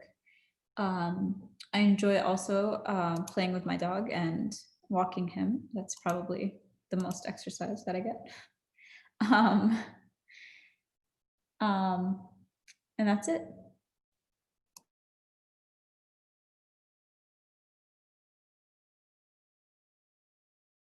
Shelby, is that right? Yeah, I love anime. Anime is my favorite. I love to paint, draw, and play the piano. I'm teaching myself the piano right now in my spare time, and that's about everything. No, it's a good answer. It's a good question. Some companies ask that question, by the way. They want to know more about you personality wise outside of work. I think I answered this question like in every single interview, and I basically, I don't know why this is something personal to me, but I also added something like I love teaching as a hobby, so I even use that in terms of technology. I know people may like, don't you have life or anything? But I said like I say that to win their minds. Like I love teaching technology, so when I learn something, I like to teach it. So they're like, oh, that's a good way to learn something, because we all know, even by like all this surveys that I have done, that when you teach something that you know, you even learning more. So they kind of like that answer. Most of them actually appreciated that answer. Like, oh, okay, what do you teach? I'm like, yeah, any basic stuff in IT, I learn it. And in a community, I like to teach it without my job stuff. So they already know that I do this. And it kind of, I was personally saying that I love cricket. I play cricket sports. So they know, okay, I'm kind of involved in activities, which is basic. Everybody's going to say that. Or they're specific, and this is kind of like you're laughing about something, a joke may happen. Like to break the ice. Yeah, it's breaking the ice kind of thing. And at the same time, I'm telling them that I'm doing something that involves technology. Hey, I don't know if that works for other people, but for me, that's four interviews that I've done and I got the job. This was the answer. That was my answer too. That was my answer. And this job that I'm working right now, like, what do you do besides, working in IT? And I said the same thing. I said, in my spare time, I exercise, I work out. Outside of exercising and working out, I actually build labs at home. I make YouTube videos to try to help people get into IT. I'm real passionate about technology. Outside of work, I'm always trying to learn different things, different technologies. So I also follow different social medias like LinkedIn. I'm also part of CompTIA group as well, and I follow different social media platforms that have to do with information technology. So I'm always trying to learn something new because I'm into IT and I like IT. Like if you hear that from like what Kevin is saying, you see already I'm like, this person is very involved, because at the end they want a person to do the job, right? They want a person to do the job, and they're going to be looking for a person who's very much involved in technology. Would it be okay to go back and like mention something that you mentioned before? So something like, oh, well, I like to go and read different forums on Spiceworks. But even though in the last answer, the last question I answered the same thing. Remember, in the behavioral questions, you can turn almost many of the questions into something that you want to present more like a story, right? Tell me about yourself. Where do you go learn technology? So you can always use one question for a little bit bigger response. Like you don't want to be giving every time a response that takes minutes, right? But at one point you need to really sell yourself. You need to drop that lines out there, right? I go with this platform, just like what Kevtech is saying. I go for this platform, this community. So that's a little longer response, but he's selling it like right there. He's selling it like pretty good right now, right, Kev? So he's dropping. That was my answer. Confused. Yeah, I was confused about whether you would like be repetitive or if they would think, oh, okay, well, this person has memorized like the word Spiceworks and just keep saying it every answer. You don't want to be repeating it again and again like 5 times. Maybe 2 times is enough. It's a good time. Like, okay. You could say something along like you're part of a group or a company called Jobs Skillshare community, and in that environment you learn a lot doing hands-on training, creating virtual labs. You start mentioning that. So if you mention Spiceworks in one and then lightly mention Job Skillshare, maybe mention Job Skillshare in more detail on the next answer. Is what you're saying. Okay, that should work.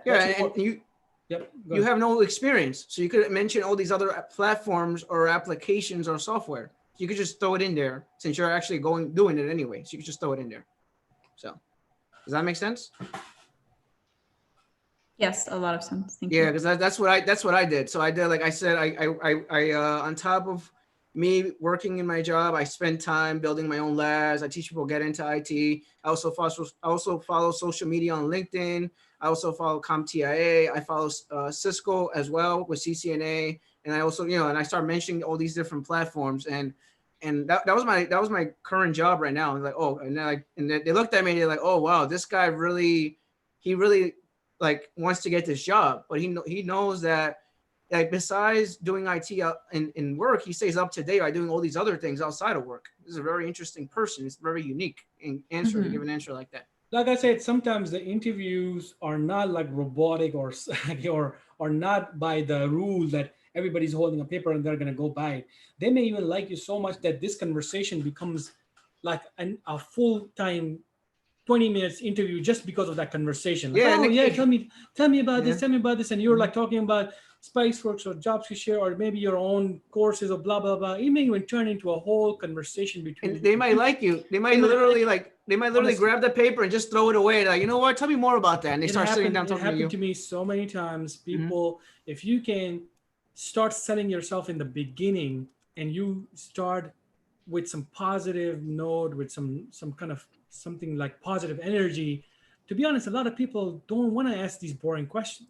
They just want to know about you then and how you're going to sell yourself. But if you are going to start boring, then they're going to go back to their notes. Why? Because that's their script. They cannot go out of the script. They got to spend that time with you, right? But literally what he said, literally what he said, like literally, like if you sell yourself, literally, like they'll just start asking you questions. And they're like, you know what, this person knows what he's talking about, or she knows what she's talking about. Let's just talk about some other stuff. And they start having a conversation. And that interview that was supposed to take 10 minutes ends up being 1 hour because they like you. Because they like you. They're like, okay, I definitely could hire this person. And then what happens during the end of the interview, you just know you got it. You just know you got it because they're like, oh, this is where the sysadmin sits down. This is where the network admin is. I'm gonna show you around. Let me show you around.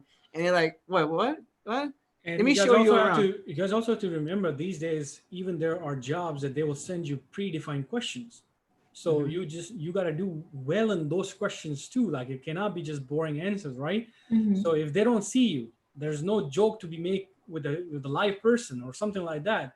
Then you still need to use these terms to impress them, so then they can call you back. That okay, yeah, this person's talking a lot about this stuff and that stuff. Let's just do a conversation.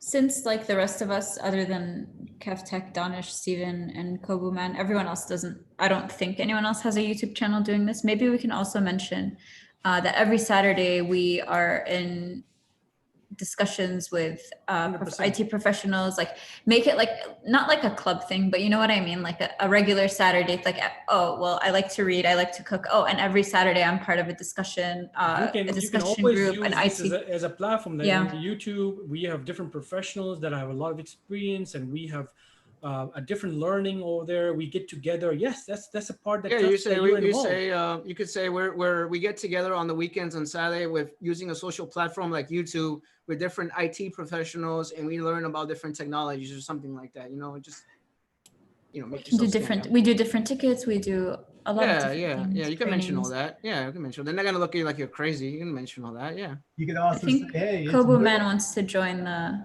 Zoom. It is the middle of the freaking summer, and we're all sitting at home on YouTube when it's nights outside. Are we crazy? You can also say that too, guys. Like, what the heck are these guys doing? Yeah, it's raining over here where I am right now. Yeah, it actually started raining here too. So that's amazing. It's dark here now. Yeah. But it's very hot.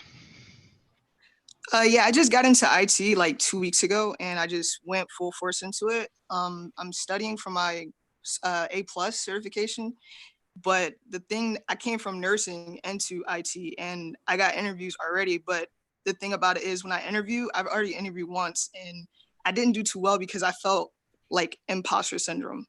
How do you stop that feeling? That's a good question. Go ahead, Kev. Do you guys know what imposter syndrome is? No idea. I know what it is. Would you like to? Sorry. Yeah, it's like when you feel like you're in denial with your job, with your skills. Basically, you're in denial with your skills. You're like, why do I have this position, or why am I getting paid this much? You're basically in denial in IT, which I don't get that. Just letting you know right now, I do not get that. Is that what it is, Haifa? Yeah. It's Shelby, would you like to answer that? Yeah, it's basically that, but it's more so for me, the fact that I have just gotten into it, and it's a lot of questions I still don't understand yet. So I don't know how to basically fake it until I make it, so that I can get that experience and get my foot in the door, so that I can understand more about IT. There's no fake it till you make it. It's basically what you do is you do like what I did is I didn't know what the hell I was doing when I was dealing with IT and computers. You basically build your own lab. You work from home, you go over things, you study, you do self-study, you ask a lot of questions to different people that are professional in IT. And basically you go to LinkedIn, you go to the forums, you go to all these different platforms, and you basically build your self-confidence. So it's about building your own self-confidence as an individual. Obviously, you're not going to know everything. Nobody knows everything. So basically you build your own lab and stuff like that. The issue that usually what you're talking about is that you when you go for these questions or you go for these interviews, you think there's too much out there for you to represent, right? Is that what's going on in your head, right? Like you think that's just too much for me to, am I saying it the right way? Or there's too much for me to, where do I draw the line where I can say that I think I'm going to give this answer and the rest is something that the person will know, right? It's like that. So an experienced person knows that, and they're not gonna take you or test you on that limit. It's just you that you think like that. Now here's the thing: how do you fix it? Of course, you said it's only your first week, and you're coming from a different career, right? You're transitioning from a different career, right? Yes, nursing. I think Yes. she said. Nursing. Sorry, I'm answering for you. So the thing is this, that of course, this is where this type of training that we're providing and the videos that we have done for almost, am I pronouncing your name correctly? Shelby or Shelby? Shelby. Shelby. So Shelby, we have been doing this for almost 9 years myself, right? And Kevtech is, I don't know how many years. So the content is 6 years, right? The content that we're sharing is exactly for the people like you. Now, the reality we have to accept is this. Imagine how much we have covered so far. Right now, you said it's only 1 week for you to come into this career, right?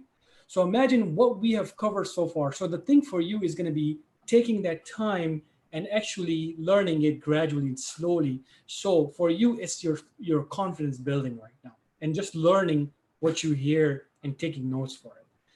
You cannot go into the current interviews. Like let's say you have an interview that's coming soon right now. You still will have that feeling. That feeling is a realistic feeling to anybody, even an experienced person will have that feeling. It's just that how we tackle it is gonna be like the most, the better answer that I can give you. How do we tackle it? Based on experience, right? We went through these interviews, we talked to each other, we learned from Kevtech, we learned from Steven, their responses, where are they learning stuff, where are they doing the labs and everything. So there gotta be a flow in your learning. This is called real world skills learning. So when you go to Microsoft certifications now, back in the days, they were just calling it MCSA 2016, 2012, they were naming it. Now they're saying these certifications are role-based certifications. Even they accept this reality that a lot of people are gonna be stuck in this area where they don't know skills, and when they go to the jobs, they're gonna lack this confidence. So my answer to you is that it's gonna take you time. It's a gradual process. You have to follow communities like us, platforms like ours, or a step-by-step approach. So if I say step-by-step approach, you may want to start something. Let's say, for example, we have a full free LMS approach, meaning you take first course fundamental, skills learning fundamental. I'm not talking about A+ stuff here. I'm talking about skills fundamentals. Then fundamental to the next course, to the next course, to the next course. And all of these questions that you're asking, today is this question, tomorrow is going to be a different question. So all of these questions get answered and you have a technical representation from us. So we have a solution for you. It's just that it's going to take you time. It's gonna take you time, and you have to be going into the interview. The one thing that me and Danish always emphasize, you have to go into the interview and you have to embrace and accept rejection. Because if you don't accept rejection, that becomes a problem. Because not everyone's going to hire you, but someone's going to give you a chance. So that's one thing I like to touch about. Also want to touch about is the fact that you have to build your self-confidence. It takes time. It's not a race. It takes time. It's not, you're not gonna know everything in the job. You're not gonna know everything in the job you build your own career path. You build your own personality. You build your own skill sets. And all these things take time. It's not a race. I keep telling people that it's not a race. You're not going to learn everything in one day. It takes time. In the chat, I posted the link for you. This is the link that everybody goes, and make sure you do not skip the video. The video explains you step-by-step process of which course to take first, second, third, fourth, fifth. Kevtech videos will come in. Kubuman videos, another big channel out there. He owns that channel. And he has a lot of good suggestions. So the way I did this is that because of our three communities, we're so big in this area that even a person like you will get confused. Like, okay, what do I do here? I know you guys are giving me all these great suggestions, but where do I practically start to really take that next step, right? So my suggestion is to you to go to that link and then go over these free courses. And to be honest, after 4 months or 3 months, you're not going to feel the same as you are right now at the week 1 right now. So yeah, so does it answer a question, or do you still? That's perfect. Thank you. Right. Also, Shelby, if you'd like, if you're part of the Discord group, I can share a few links with you. I just looked up a few links on how to calm yourself down from or deal with imposter syndrome. If you're on the Discord group, I'll message them to you privately. And I also recommend that you come on the Discord group anyway, because they share a lot of good information there. It's I'm also new to the IT world. I've only been in for I think 2 months now. Danish, right? Yep, almost 2 months. And I'm also a perfectionist, so it's very hard for me to deal with like not knowing everything all at once. Like I need to slow down. Because at some point we basically tell our new members is like this. Okay, you ask these questions about, let's say, something very technical, and then we'll stop you right there. No, you're going to a different career now. So being in this community, we hold you like in a way that you are not moving left or right, because this is such a broad area. Then you need a community like this to kind of make your focus very clear. And that is what we're doing in these trainings, in these live events. And people like Haifa, like, okay, I want to learn about AWS. I'm like, no. AWS is way above. What are you doing? Are you trying to get into IT, or are you trying to get into a whole new career now? You see, as a new person, you have too much out there, and people are not there for you, basically. They're not going to be one-on-one with you all the time, right? So that is the first key over here, is to be in a community where people can actually hold you and say, no, don't go there, go there, because I think you're going in the wrong direction. That's exactly how you're going to get better with this question. Yeah, that has helped me a lot, very much. Yeah, when I find you guys, by first I didn't know where to start in IT. As well, I have a 1 week experience, kind of, and I'm going by the Job Skillshare free course, and yeah, it's good stuff. So yeah, I will very much recommend that. It got me on the line, or what to say. Yeah. Hello, everyone. Cool, man. How's it going? Good. Man is here. So I just wanted to add real quick to what everything that everybody said. You need me to dance, Cool, man? You can dance while I'm talking. That's fine. Where's your little puppet, man? Nah, he's taking a break. I told him you can take a lunch. I give him an hour lunch, so he's away for now. You're nice. Yeah. Oh, I'm a good boss. But yeah, I just wanted to add, yeah, for sure. Practice makes perfect. In the meantime, all you can do is just learn as much as you can. Go to those interviews and get that practice. With that practice comes confidence. And then next time you go to interview, you won't be as nervous. And it's just, just like anything you get good at over time, it just becomes like a second nature. Every time you go to interview, you come back, you'll know where you messed up, and it's okay to mess up because you got to get that practice in. But on the next interview, you're gonna fix that. You're gonna do better, and it's just a matter of time. You just gotta, learn as much as you can in the meantime. But what Danish said too, it's like target specifically with your education, specifically tailor it to the job that you're going for. I get questions too all the time, or requests from people say, hey, can you make a video on this? Can you make a video on that? And I always tell them, yeah, I'll put it on the back burner. But when it comes to going for that specific job, you got to specifically study for that and not necessarily worry about the other stuff. Yes, you should definitely learn other stuff, but that's not the priority right now, I'm assuming, with most people watching here. So just practice. Over time, you get confidence, you become less nervous. When you're less nervous, you'll remember more things that you've practiced, and that way you'll get that job. That's for sure, no doubt about that. Cool. All right, so never see him again. Cool man shows up every. Disappears. Cool man shows up for 5 minutes and then leaves. So bye, guys. Hey, if you guys want to hear a story, I can tell you a story, but it's not about IT. Oh no, not today, not today. You're gonna start asking me about stories. You're gonna start asking me about Citrix and then VDIs. I'm like, come on, man. I'm trying to do interview questions. And then you're gonna tell me that's gonna be on the next video. Not here, man. Not here, man. That's what you do. Yeah. So, Kevin, I saw your. Okay, so here's what happened. This is related to IT, but I'm gonna pick on Kevin a little bit here. Just a friendly picking, nothing serious. Mm-hmm. So I made a video on resume, and then 2 days later, Kevin pretty much makes the same video, and I'm like, man, this guy here, he must look up to me. I'm honored. I'm honored that you look up to me. Hold on, can I say that you all are looking at me then? I was gonna say that. I'm like, are you guys all following me then? It was Donish, and then Depends. everyone's just like following suit. I think with this is actually a good point, I guess, for people who are like, who do I follow here? I mean, Kevtech has a different resume, Kubume has a different resume, Danish have a different resume. Follow the resume that makes more sense to you. Follow the resume that you can defend. It's simple as that. No doubt, no doubt. It's simple as that.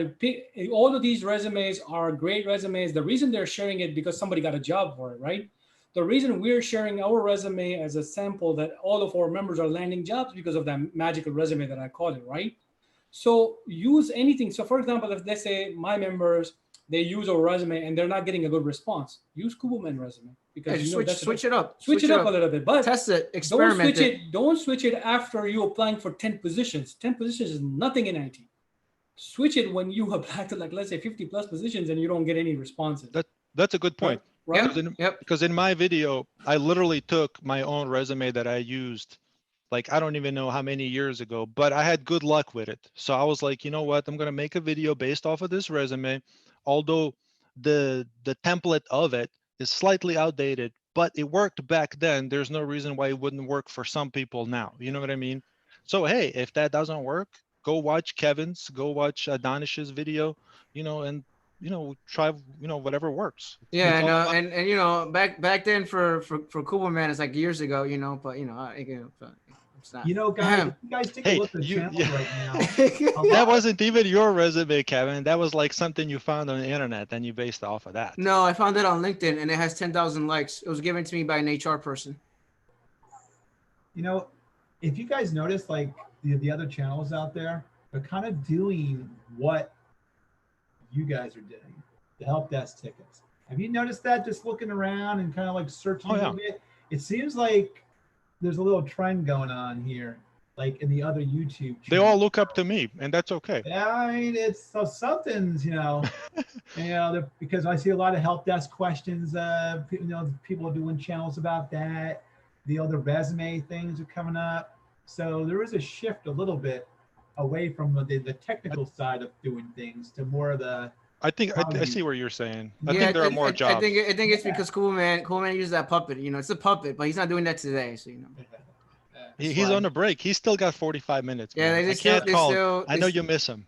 Yeah, it's a puppet, and then with me, people follow me because I talk like Mickey Mouse. So everyone's different. I talk like Mickey Mouse. So that's why people. Where's your follow Mickey me. Mouse? I haven't heard your Mickey Mouse. Well, he's on the back burner too, just like you're dummy. So. No, I like how you call them both dummies. Yeah. All right, guys. I mean, I don't mean to see it. This whole thing diverted because of me showing. I apologize. I know you guys are excited to see me, but I didn't mean to divert. I told you, if you ever want to do a video one-on-one with you and me, we could talk. Whatever. We'll talk about anything. We'll have a couple of beers, virtual beers. 10 beers. We'll have a couple of virtual beers and we hang out and talk. And we go live and we just drink beer and talk.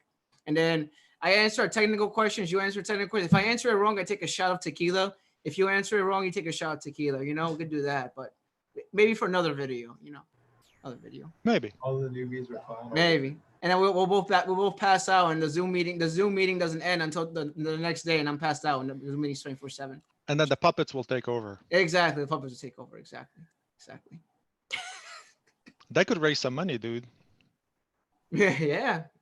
I started GoFundMe, Kuberman, Kevtech, Danish, Steven, GoFundMe. I started one of those. Yeah. All right. Let's go back to the interview questions. Sorry, guys. All right. The Danish disappeared? Yeah, but I think you're up. Wait, who else? Yeah, it's me. I'm up. Yeah, I'm up. Yes. I'm gonna ask one more interview question. No more interview questions from me after this, by the way. That's it, because I have to, because the video is kind of long, and I have more other. I asked more other questions. Let's make this the last interview question. Yeah. Then we'll do some stuff around. All right. So, next question for me. Where do you see yourself in 2 years?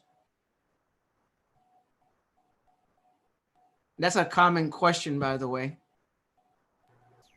2 years, huh? Usually it's 5 years or something. Yeah, I'm just generic. Where do you see yourself in 2 years? In 2 years, I would like to have finished my well, I'm in the process of doing my A plus, but also my network and security plus, and hopefully be on the track to becoming a security cloud engineer or a cloud security engineer.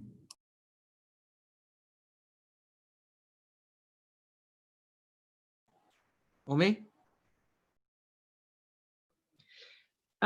So currently with this role, in 2 years, I would have been a very experienced person, acquiring more skills and perfecting my level of performance. And then I will take more certifications to continuously improve myself because my target is to become a network engineer. So currently I have a CCNA certificate and CCNP is my next target. I would continue to acquire more skills to ensure that I update myself in the field in which I'm currently working on. And yes, I'll be a professional at the end of the first year of my job.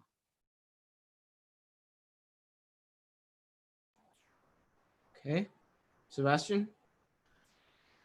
So in 2 years, I believe I'm in your type of company if I get the job, and I think I've earned my spot, and I'm the good ET guy there. So like if there are questions, they come to me, and I believe I'm working with myself as an IT support. And I've learned a lot of stuff, and I'm seeing myself as a beginner, not longer a beginner IT support. I think I have learned a lot of stuff, and I believe I learn a lot fast. I can tell, and I think it will be good.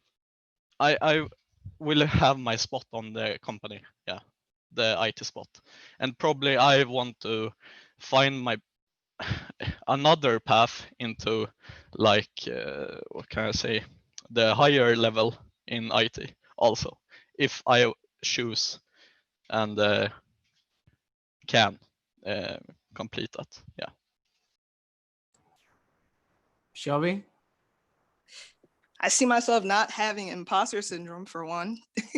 I also see myself having the trifecta of certifications, and I see myself feeling comfortable in IT and learning more about it every day, and watching anime in Jamaica.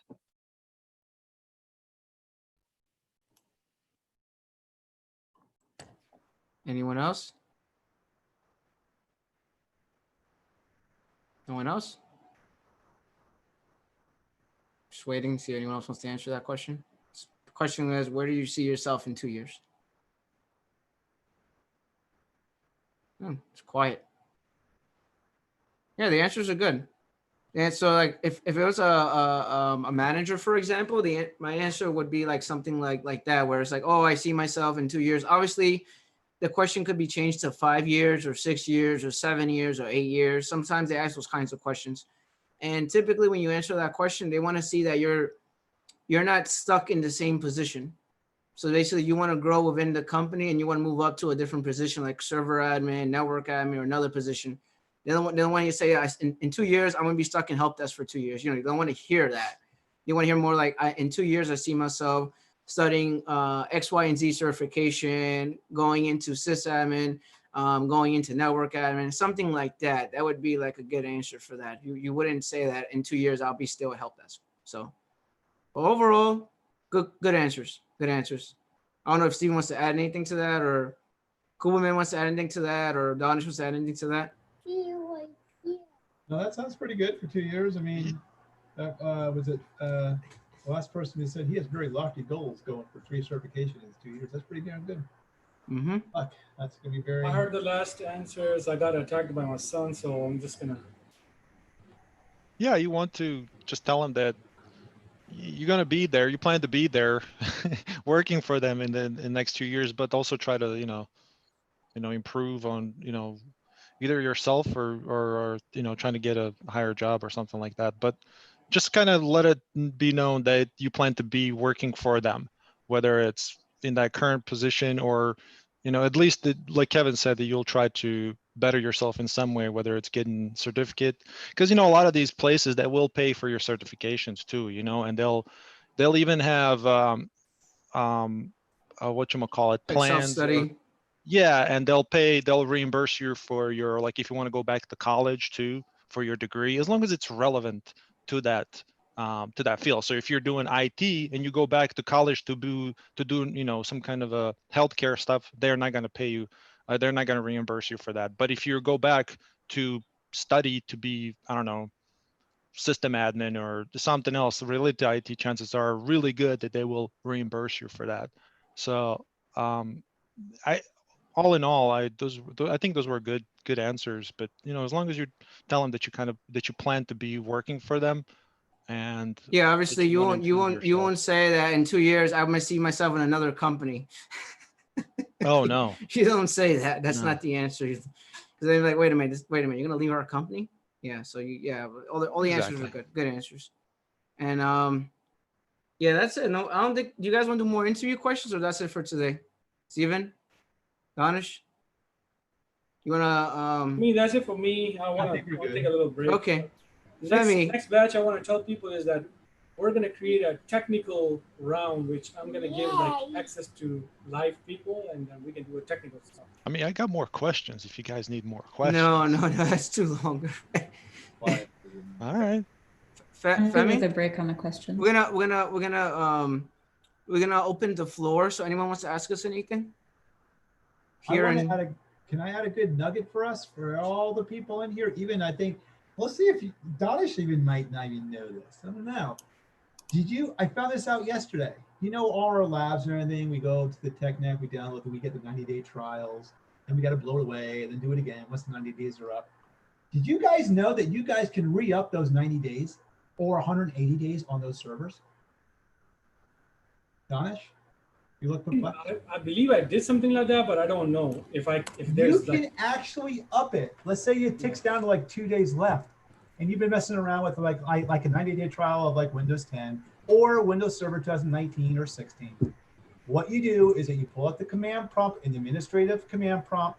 You type in SLMGR for Software License Manager, a space, the actual space bar, dash, and then you go rearm.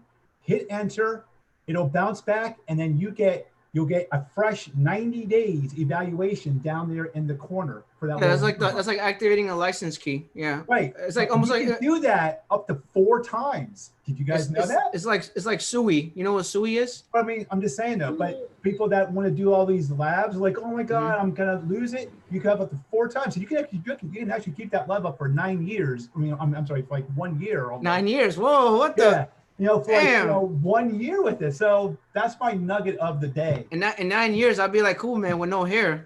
Damn, man. Oh my God. But I thought that was kind of nuts. No, that's coming sooner. I can tell. Yeah, that's kind of cool.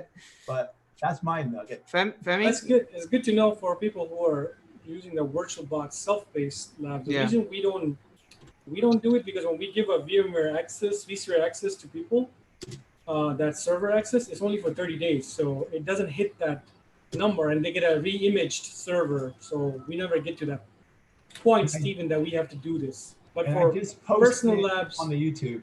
Yeah, for personal labs, I think that's a good labs. command for people to know. Femi? Yeah, it is. Hi, Kevtech. Hey, what's up? Yeah, so I actually have a question I was gonna put to you guys as well. And it has to be something that I kind of find odd. You know the way you'd usually be able to take a computer that's been kicked off the domain to work group and then return it back to the domain and all that. So I've been on this for like a couple of days now, and none of the guys on my team that even want to experience understands what's going on. And it's to the effect that even when you ping the device, it's pinging on when you ping when you remote into the device and you ping what's supposed to be like the domain controllers and all that, it's able to reach it on when you're on VPN. The problem is when the user now tries to add, because all of this you're doing it on local using the local password, but when you now try to add it properly onto the domain so that the user could do switch user and then log in with their username and passwords, it keeps coming back with an Active Directory domain controller for the domain, and then it lists my domain could not be contacted. Ensure that the domain name is typed correctly. If the domain is correct, click details for troubleshoot. It doesn't make no sense to me. So I was wondering if you've come across that kind of situation. You logged in. You logged in as a user, or you logged in as a local admin? No, the local password. Because it's a case where I don't know what's going on. It's a new device that was sent from our warehouse to the user. They come with instructions, but in between somewhere. Anyway, long story short, it's a case that she is able to log in with the local password so that I can put the take it off the domain, put it on workgroup, and then return it back to the domain while on VPN. The problem is, at some point, it wasn't when you go into Active Directory, at least based on the amount of control that we have at our level on my team, initially wasn't showing there, but at some point it was showing in Active Directory, and I checked to see that the user wasn't having problems with his own, just as an aside, his own username and password login. The problem is it's showing up in 80, like I said, but then it's coming up with that that error message that I told you about. I've never seen it before. It's you tried deleting. You tried deleting the object on AD and then try joining it again. I don't have that level. We don't have that level of access. Is the firewall off and everything is off and you're able to ping it and everything? Yeah, even with the firewall being on, I'm still able to ping into the domain controllers from the users. Yeah. I mean, I tried virtually all the domain controllers and it's pinging. And you logged in as the admin, right? Yeah, as a local admin for the computer. I know. What's you try like IP config release renew, and then you try getting a different IP address or something, and then try adding it again? Actually, the only thing I did, I thought of that, but I didn't do it. I only did like I don't know if that makes sense, but I did the IP config DNS flush. I was thinking maybe that might be the case, but I didn't do that. You try that. Hey, so you think that'll work? Yeah. Try that. Cool, man. Hey. So so this is a user at home, right? Working from home or something? Yeah. Yeah. But so whenever they're logged in with the local account, are they connecting to the VPN at all afterwards? Yeah, because obviously that way without the VPN I can do the rest of the process. Yeah. Oh, okay. So you can see okay. I see what you're saying. So I mean, it's connected to the network. I don't know why it's not. It doesn't make sense. Although at some point I was thinking maybe that's do we start because even people that are more experienced than me, they do not know they just throwing back the ticket to me. Like I'm like, okay, I know this is. It could also be that specific computer is part of the A-list address records, the A records. They have to check all that, Could be that. It could also. Yeah. Yeah, I saw because I did some research on Google and I saw all of those AA thing that you mentioned just now. The problem is we only have as much access on my team. We don't control we don't have anything to do with we only have limited control, so we can only do as much. Is there one VPN certificate or different types of VPN? Because in my environment we have one VPN, but then we have different VPN drop downs for different types of people. Yeah, we have different VPN servers. At some point, we knew already, even without anybody telling me, that they were concentrating on the Plano one where we principal server is at. So they've been asking them to try other servers, and I tried other servers because there was so much traffic on that main server for the VPN server. So we tried other, but it was still the same thing. You try going into MMC and deleting the VPN certificates and then re-downloading them again and running GP Force update and then try adding the computer domain again after that. Okay. So you said no, I didn't try that. I didn't know that's crazy, said, right? Yeah, you said going into MMC and then. So you go into MMC, you do the snap-in tool, you do the add-in snap-in tool, you do local computer, and then you remove the certificates. Then you run GP update force. It should re-download all the certificates, and then you try to add it back to the domain. Okay, yeah, that's something that I just needed to see if there was something else I don't know of. So yeah, good. Thanks. You could try And that. It's probably like some certificates are missing, and that's the reason why you can't add it to the domain. Does that make sense? So and it's connected to that. It's connected to the AAA stuff that you mentioned. No, no, it's something different. This is different. This is VPN. Oh, yeah, This is VPN stuff now. Right. It's different. Right. So right. we're gonna remove all the local certificates, and then we're gonna re-add them again. Running GP update force. It will download all the certificates. You want to make sure when you're doing it, you're on VPN as IT, as like the high level of VPN. There are different types of VPN. So log in as the one that has more access, if that makes sense. Because mine has different VPNs. So I log into the IT one, and I could do whatever I want, and then just like, delete the certificates, re-download them, and then try to add it back to the domain and see if that works. Yeah, that means I'll have to input my own administrator VPN credentials then. Yeah, log in as yourself, basically as admin, and run VPN. Yeah, that makes sense. And give that a go. Yeah, that was just my personal question. That was my personal question, but I have a specific question now. I mean, not a specific, but general. I think what do you Haifa think had of? Oh, never mind. Have it? What do you What do you think about Citrix certifications? Like, I just thought to ask your opinion for all of you, Steven, Danish, everybody. Yeah. They're specific. It's a specific search, just like CCNA and Cisco. So, I mean, Citrix is pretty good. A lot of companies are using it. So, you think it's a good thing together? Yeah. Right now. Yeah. Okay. All right. I'm using Zscaler right now, and I'm using I'm running Citrix right now in my environment, and I run XenApp servers and stuff like that. So yeah, it's good to get. All right. There are people, by the way. I don't know if you know this, but there are people that are sysadmins, and they're only certified with Citrix, and they only do Citrix stuff, and they're only getting paid to do that only. But they're certified with Citrix only, and they only do Citrix stuff only. That's their specialty. They're specialists. So I've seen that before. Hopefully that makes sense. So yeah, it definitely is good to have. It's actually an IT certification too, so it adds more experience to your belt as well. So definitely recommend getting it. That's just my opinion. You know, I don't know what anyone else thinks, but. I have a question for you guys. Something that we're discussing on the YouTube chat. Yeah, once you WP wants me to dance. See ya. Yeah, no, you have to dance because he's gonna join Discord. So please dance on my behalf. Yay! But we're discussing, or I just learned that you should customize your resume to the jobs you're applying for on LinkedIn. I talked about that all the time. Yes. I think I missed it when you talked about it. I probably spaced out, but sorry. Sometimes I have to zone out.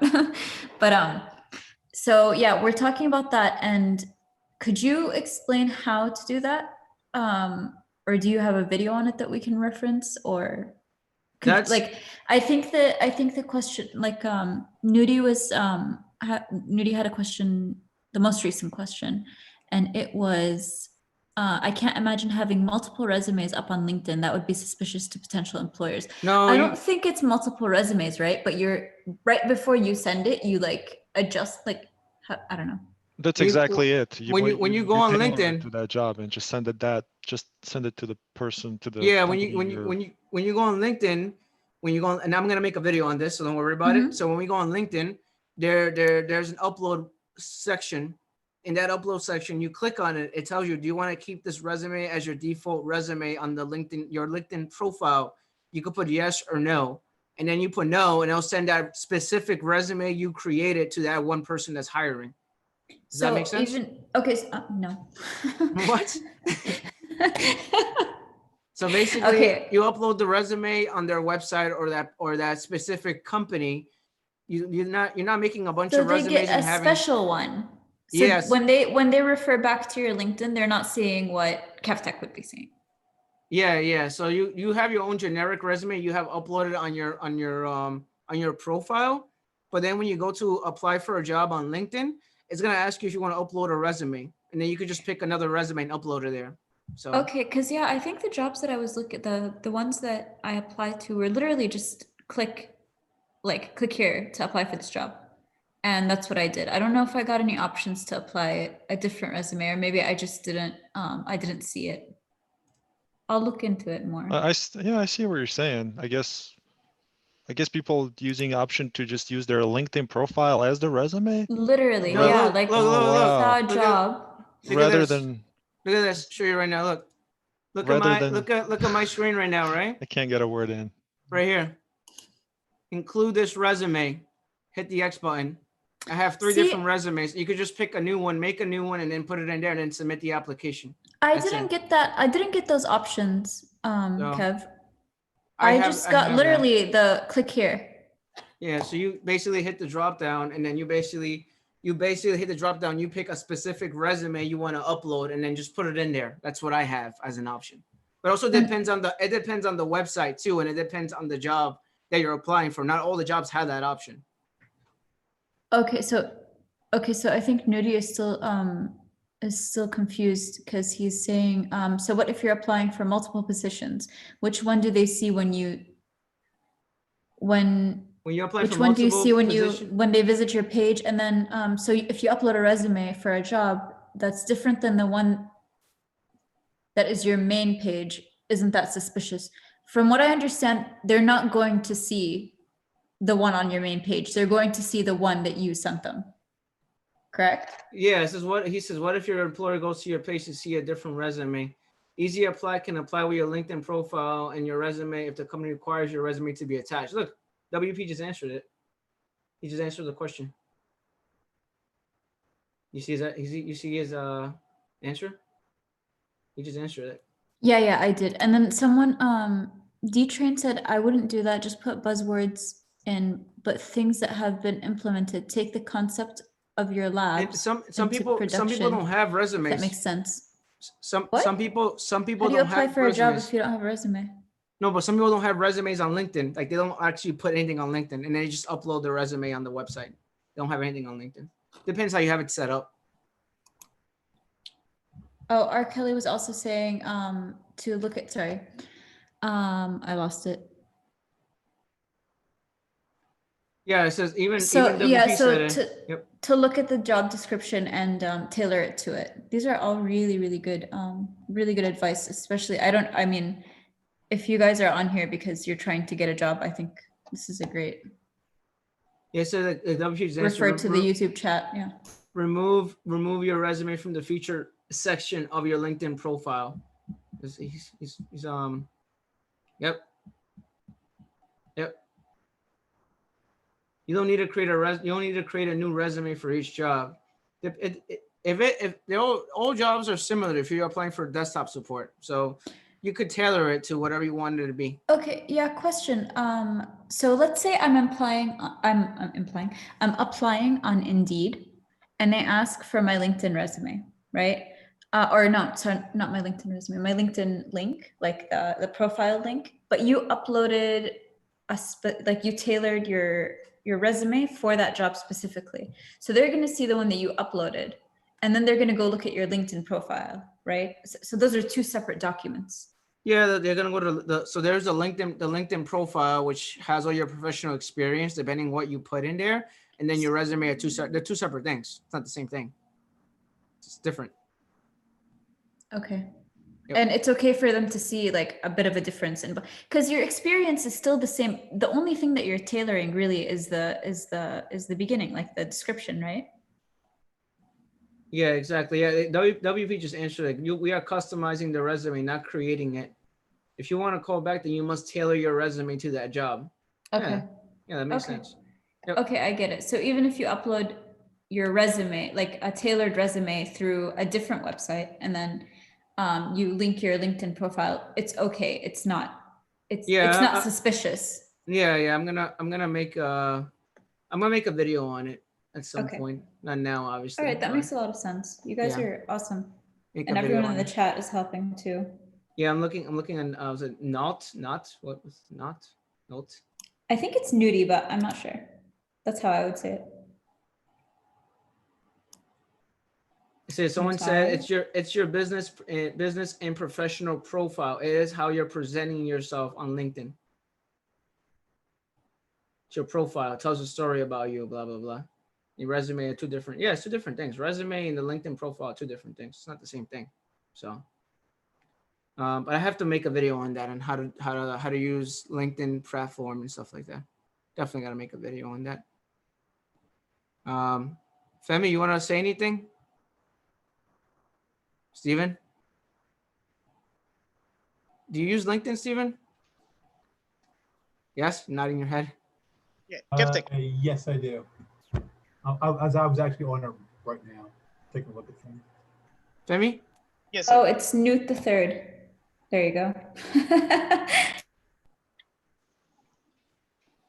Femi? So yeah, all I was gonna say was I only just started filling up my LinkedIn resume. I never really, I mean, my LinkedIn account. I only just logged into it for the first time this week, early this week. And just like you were saying, this is two different things from what I already can see. When you compare with like when you put up a resume on ZipRecruiter or Indeed or any of those nice little things. So I think it's just it just depends on how you just have to tailor it basically towards a certain direction. It's basically two different things from what I've noticed here. Sebastian, you wanted to say something? Yeah, I was wondering, is there coming more interviews, practice interviews? Yeah, of course. Come on. Yeah. You think I'm gonna make one video and then disappear after that? The actually question was, when is it? Do you have a date on it? I'm waiting for Danish to make a video. Danish used to make a video on technical questions. We're gonna do hands-on interview technical questions. Okay. So it's gonna be I'm gonna be in his channel probably. I'm gonna do it there. If that makes sense. Yeah. Okay. So the next live, is it practice interviews? Depends. We'll see. Yeah. We'll okay. see. Keep us updated in Discord then. Yeah, we'll see. Awesome. I always go live on Saturday, so we'll see. And I'm off next. Okay. I have 4 days off next week, so. Oh, nice. Yeah, I get to relax. I'm hoping you go live next week. You're gonna see something. I love doing this. It's so fun. You're gonna see something different next week. I'm not gonna say anything, but you'll see you'll see. Obviously dancing. No. You're gonna turn into a belly dancer. No, something you've never seen before. Something actually is gonna be helpful. Food? No, it's gonna help you in IT. Oh, okay. Damn it. Yeah. So I thought you were FedExing me pizza. Come on, Kev. No pizza today. Steve, you want to add anything? No, not really. I gave my golden nugget of the week. No, not really. It was a good session today, I thought. No, I think this video was really helpful for people that are new to IT. Definitely really helpful. Like I said, we don't criticize people with their answers. Like the answers and questions were really good. And this is to build self-confidence because not everyone's gonna know everything. So this session is more to build your confidence. So then when you go to the real interview, it's much easier. From a student or non-pro perspective, I really enjoy these interview things because I'm applying, so I'll be getting interviews soon. Doing it with people that I know is, I think, more stressful than doing it with a random, HR person or tech, because I know you guys, so you guys are going to know that, I answered wrong or I answered right. So it helps with the anxiety and it helps with learning. So I think when I actually go to an interview, I'm going to be a lot less anxious because I did this with you guys. I was going to say that when you go to the interview, you're going to interview the person and you're going to look at the interviewer and that person is going to be like, oh, this guy looks like Danish. Or this guy looks like Kevin, or this guy looks like Steven. You pretend that it's us. Those are my people. And then when you go to the room and do the interview, you're like, wait a minute. I'm more comfortable now. I can answer these questions. It feels like I'm actually on the live session on YouTube. And you could just, it gets easier, You still get nervous though. You still get nervous, but you'll see like an image of the other person, You Do you guys ever stop getting nervous during interviews? If you have I don't know, 10 right after each other, by the 10th one, are you just walking in hey bro, what's up? No, you're gonna get nervous no matter what. even if you're new to IT or someone that's been in IT for a really long time, like my current job right now, that interview was 3 hours long for my job interview. And I was extremely nervous when I had my job interview. So you're going to get nervous. And it Did was you say it was 3 hours? Yeah, 3 hours long. So it was an Oh, hour and a half. crazy. It's an hour and a half IT technical questions, and then the other hour and a half was personality questions. Oh, okay. And I sat there for 3 hours straight in the same office. Wow. And it's because it's for the important, you know, I work with important people. That's why. And they wanted to see how it was. So.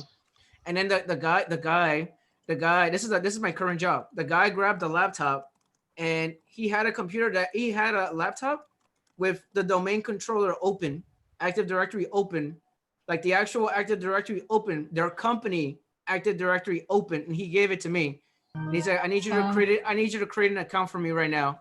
Obviously, you know, this is real, so don't delete anything in the OUs. I want you to I want to see if you know what you're doing. So I need you to create an account for me. And then I need you to reset the password. Same thing like my other job, the MSP, the same thing in this job. I need you to create the account. I need you to create a mailbox because it says in your resume, you know, 365. So create a mailbox for me. And then I created a mailbox. I need you to add him to a security group. I need you to give him access to this specific folder. Can you do all that on this laptop? So they gave me the laptop and I had to physically do that. And that was just my personal experience. It has the entry level. It can't be that, right? No, it's just level 2 executive support because I have experience already. So yeah, so you need to show it physical. Yeah, because it was on my resume. It shows 365.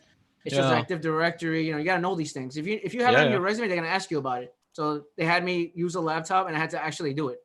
So yeah, you can't put fake stuff that you don't know about. So yeah, exactly. So, yeah. So. All right, so everyone. I was gonna ask, would any of us be interns for this? Remember, like last time when we did the. Oh yes. Would anyone of us be interns, or would we all be hired as actual professionals? You guys would be interns. Unfortunately, interns. I'll give you the intern. Damn. I'm never coming back. Goodbye. The interns. I'll give you the interns, and I'll make you an intern for like a month, and then make you a full-time employee, something like that. I have a question. At least pay me in pizza.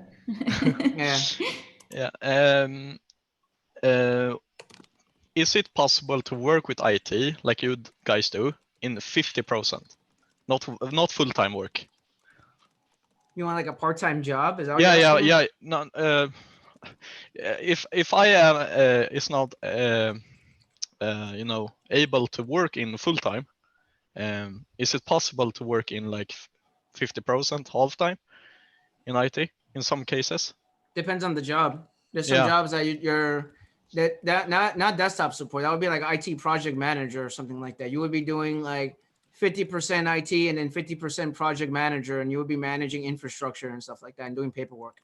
Yeah. So the entry level desktop, is that like always 100%?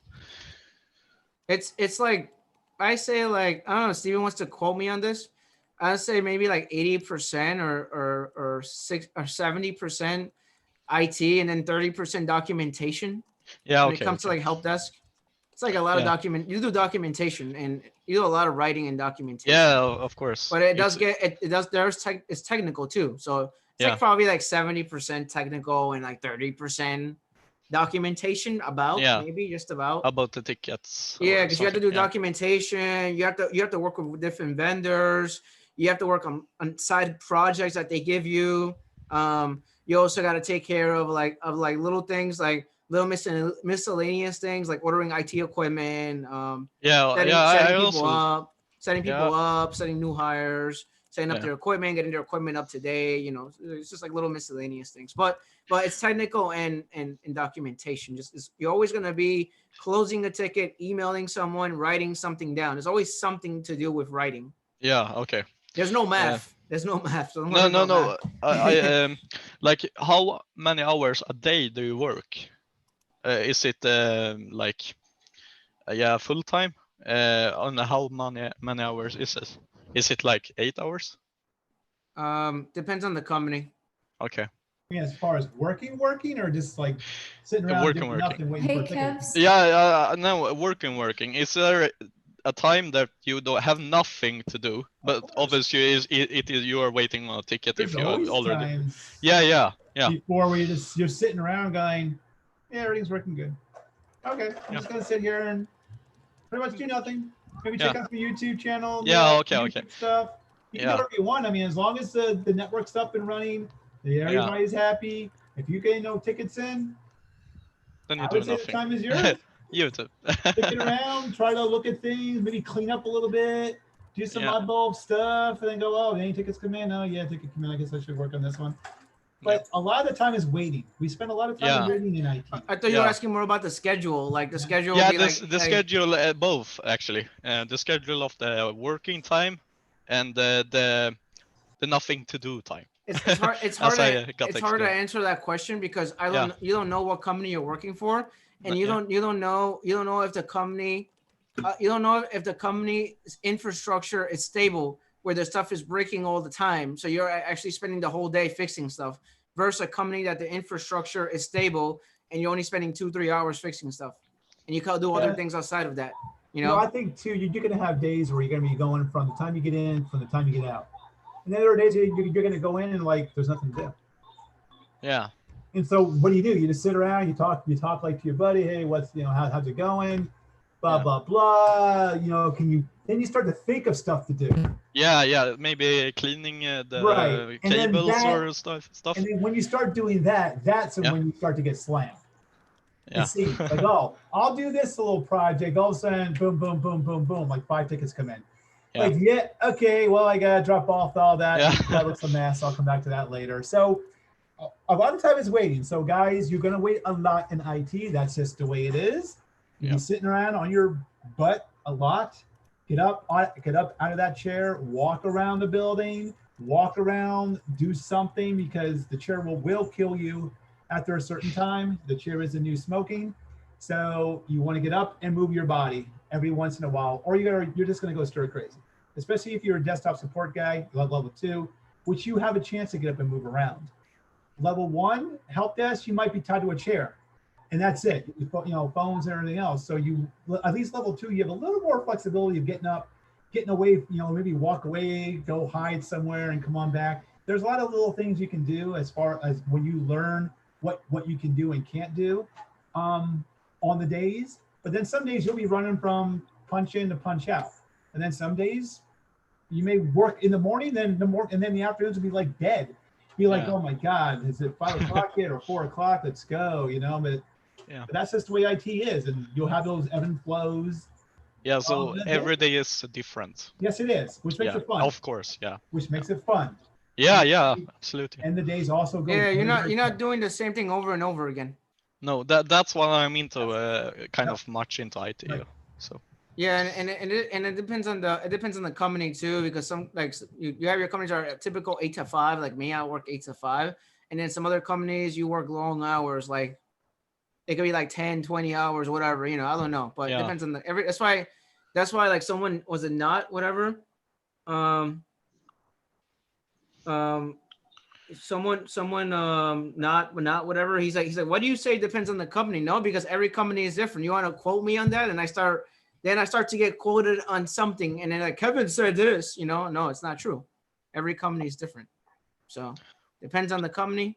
It depends where you work, depends who you are, depends on a lot of different things. Hey, Femi. Yeah, so I just thought to have to speak to the truth of what you're saying as well, because typically on Fridays, most times, I don't know how it is in your own organization, we usually have a lot of downtimes to play around. But what I usually do, the network guy on our team, a lot of times I'll tell him, if you got anything that comes up, just let me know. So I'll go with him. And then there's times when we walk around as well, and you'll be shocked that there's a couple of people that don't want to come send in tickets or whatever. And I'll just call you and recognize you, be like, oh, I have this problem and all that. So I mean that way you can always find, and a lot of times some of the things I actually learned in the earlier days working over there was getting to get familiar, not just familiar with the whole setups as well, but it was things like this, walking around and just getting someone, hey, can you help me do this and all that. So it's been a help as well. I just thought to have that too, yeah. Yeah, you wanna figure all that out. You wanna do your research in the company, like you do like Glassdoor or whatever. Just search, do research in the company. You see if you feel well with the company, see if you feel well with the culture, see if you feel well with the environment. Because some companies, you might just get lucky, and you might just go into a company, and that might be your dream job. You don't know. Some of these companies might be your dream job, and you might actually like the job, and you might actually want to stay there for a few years. Depends on the company you're working for. You might actually like that job, and you might actually be able to build a career in that company. And I know a lot of people that I work with that have been in the same job for 10 years, 15 years, 8 years, 12 years. And it's because the company has given them the opportunity to be in that job because they started out as help desk, moved into junior sysadmin, and then they became a sysadmin, and the same company. It's like, why would I leave this job if they keep moving me up and taking care of me, So it really depends where you work. It really depends on the company. Obviously, not every company is going to take care of you. You have to look at that as well. And I always tell people, you gotta let the job work for you. Don't let them work for you. Like you do, let them work for you. You don't have to work for them. Don't kill yourself. Like every company, don't kill yourself. Don't burn yourself out. And also, because I work with a lot of people that do IT support, and some of them tell me that this job sucks, Kevin. This sucks. That sucks. They're like negativity. This sucks. That sucks. This sucks. That. And then I'm like, where are you working at? And why are you doing this? And they're like, oh no, I don't know. Why don't you switch jobs? Well, because I don't want to. Yeah. So, why are you stuck in that job? Why are you complaining about your job if you're stuck in that job? Like people, I don't understand people sometimes, they like to be miserable for some reason. I don't understand it. So, it really depends on the person too, as well. So do you want to say something? What I found out is working in the IT and like desktop support, usually Mondays are probably your worst day. Tuesday, you get a little bit less, and then Wednesday, then we're getting, people get close to the weekend, so people take time off like Thursday and Friday. Thursday's kind of like maybe your last busy day, and then Friday becomes like, okay, now it's really slow because people are either off on vacation, they're doing things. So, you take a look at the workforce, like, oh, where is everybody? Oh, there's like nobody here. No wonder like we're like slow. So that's how it usually rolls. I mean, during the week, usually Monday mornings, you have to expect the worst. If any, Monday's like that. Oh exactly. My God. You gotta think, if your company or if your people pushed out updates over the weekend, now everybody logs in like to the machines, they download the updates, applications get updated. Microsoft pushed out any updates, if they release them. Yeah, the weekend updates. The weekend updates. And then all of a sudden, all the applications start crashing upon you. Yeah, the weekend updates. Yeah, So, Kevin. Yeah, by the way, we did this update on the weekend. We forgot to tell you about it. So you might have some users that their computers are not going to work. But 9 times out of 10, that's when you find out that they may have been having problems before the application push, before the update push out to people. So you may find your weaker PCs, laptops, when they push out all these updates to them. That's one thing we found out. Let's say, oh, well, I've been having problems with this laptop for a while now, this and that. And all of a sudden it just broke. Now everything is just, kind of like messed up on that. So, and then you go and you give them another laptop, re-image them, whatever you got to do to get them back up and running, smoothly again. And then a lot of times, those are the people that don't put in tickets.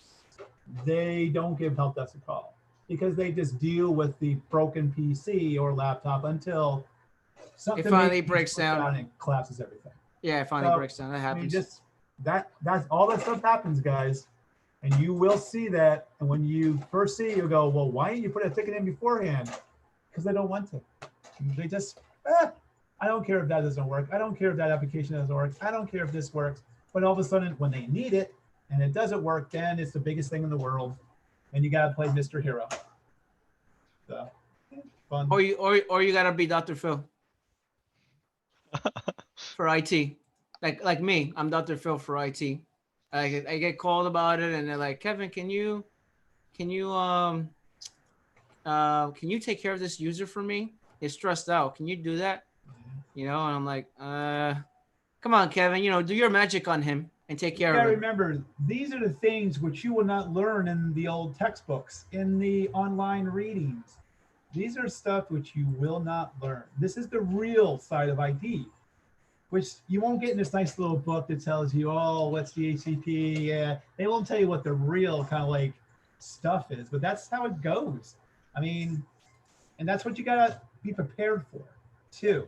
It's nice to know the technology part of it. That's great, but you gotta know how people are gonna.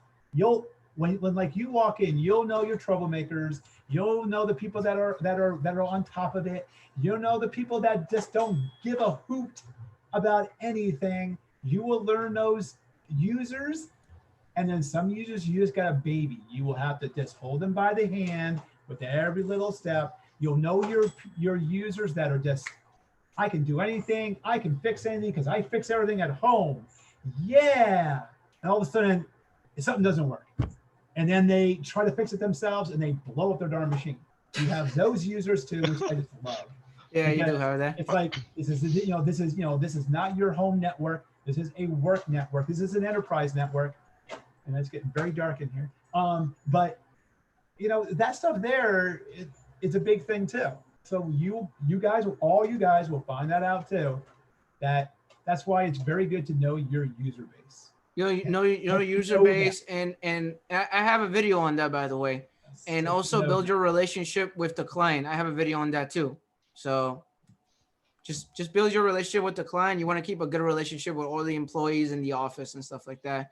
You don't want to have bad relationships with anybody in your job, because then it makes your life miserable. You know, you're already stressed out as it is with your job. Imagine you having to deal with headaches as well outside of that, you know? So that's the thing. Yeah. The guys in the chat are making slogans for you and your t-shirts, the t-shirts that you should, the merch that you should start. It's really funny. Yeah, please. I'm reading. We want merch. We want merch. I'm gonna have a shirt of Danish. I'm gonna have a shirt of Danish, and it's gonna say labs and chai tea time. I'm gonna have a shirt that says that. Watch. Wait. Did you just mention chai? There you go. It's gonna say. The guys are so funny in the chat. It's gonna say labs. It's gonna say labs chai tea time with Danish. With Danish. It's gonna have a picture with Danish on it right here. It says re-image it. Chai for win. Chai for win. Did you restart? Restart, not shut down. Oh my god. Don't fix it, re-image it. Oh my god. Oh, these are so great. You haven't seen my shirts. I have four different IT shirts I have not worn. I know the one that's what's the one that you keep wearing, the black one. Did you try turning it back on and off? Yeah, that one. What are the other ones? I can't tell you. I'm gonna wear one tomorrow. Okay. Sounds good. All right, guys. I'm gonna let you guys go. I have to go. So I have stuff I gotta do. It was awesome. Thank you so much for having us, Kev, and thank you everyone in the chat for helping us out, especially all the members that follow us. One Blurry Lens, WP as always, Noti, and so many other people that have chatted and give us so many advices. So we always appreciate you all. And the people who are in Zoom chat, thank you for joining with us. Now, next time, we're gonna do a technical one where I want all the people to join in to test your technical ability to see if you guys can pass that. Okay? Awesome. All right, Thank guys. you guys for doing this. This was really awesome. I learned so much. Cool. Yeah, thanks a lot, guys. Danish, keep drinking that tea, and we'll talk next time. Chai, the best. Coffee, I don't know. Oh, hey, relax. Take care, everyone. Bye-bye. Chai, the best. Coffee, I don't know. Good night. All right, take care. Bye-bye. You guys on chat box, take care. I hope you guys have a good day. Stay safe. Same thing here in Zoom. You guys stay safe. Have a good day, and have a good weekend. and take You care. too, man. Bye. All right. Bye-bye. All right. Bye-bye. Bye, Haifa. Bye-bye. Bye, guys. Bye, guys.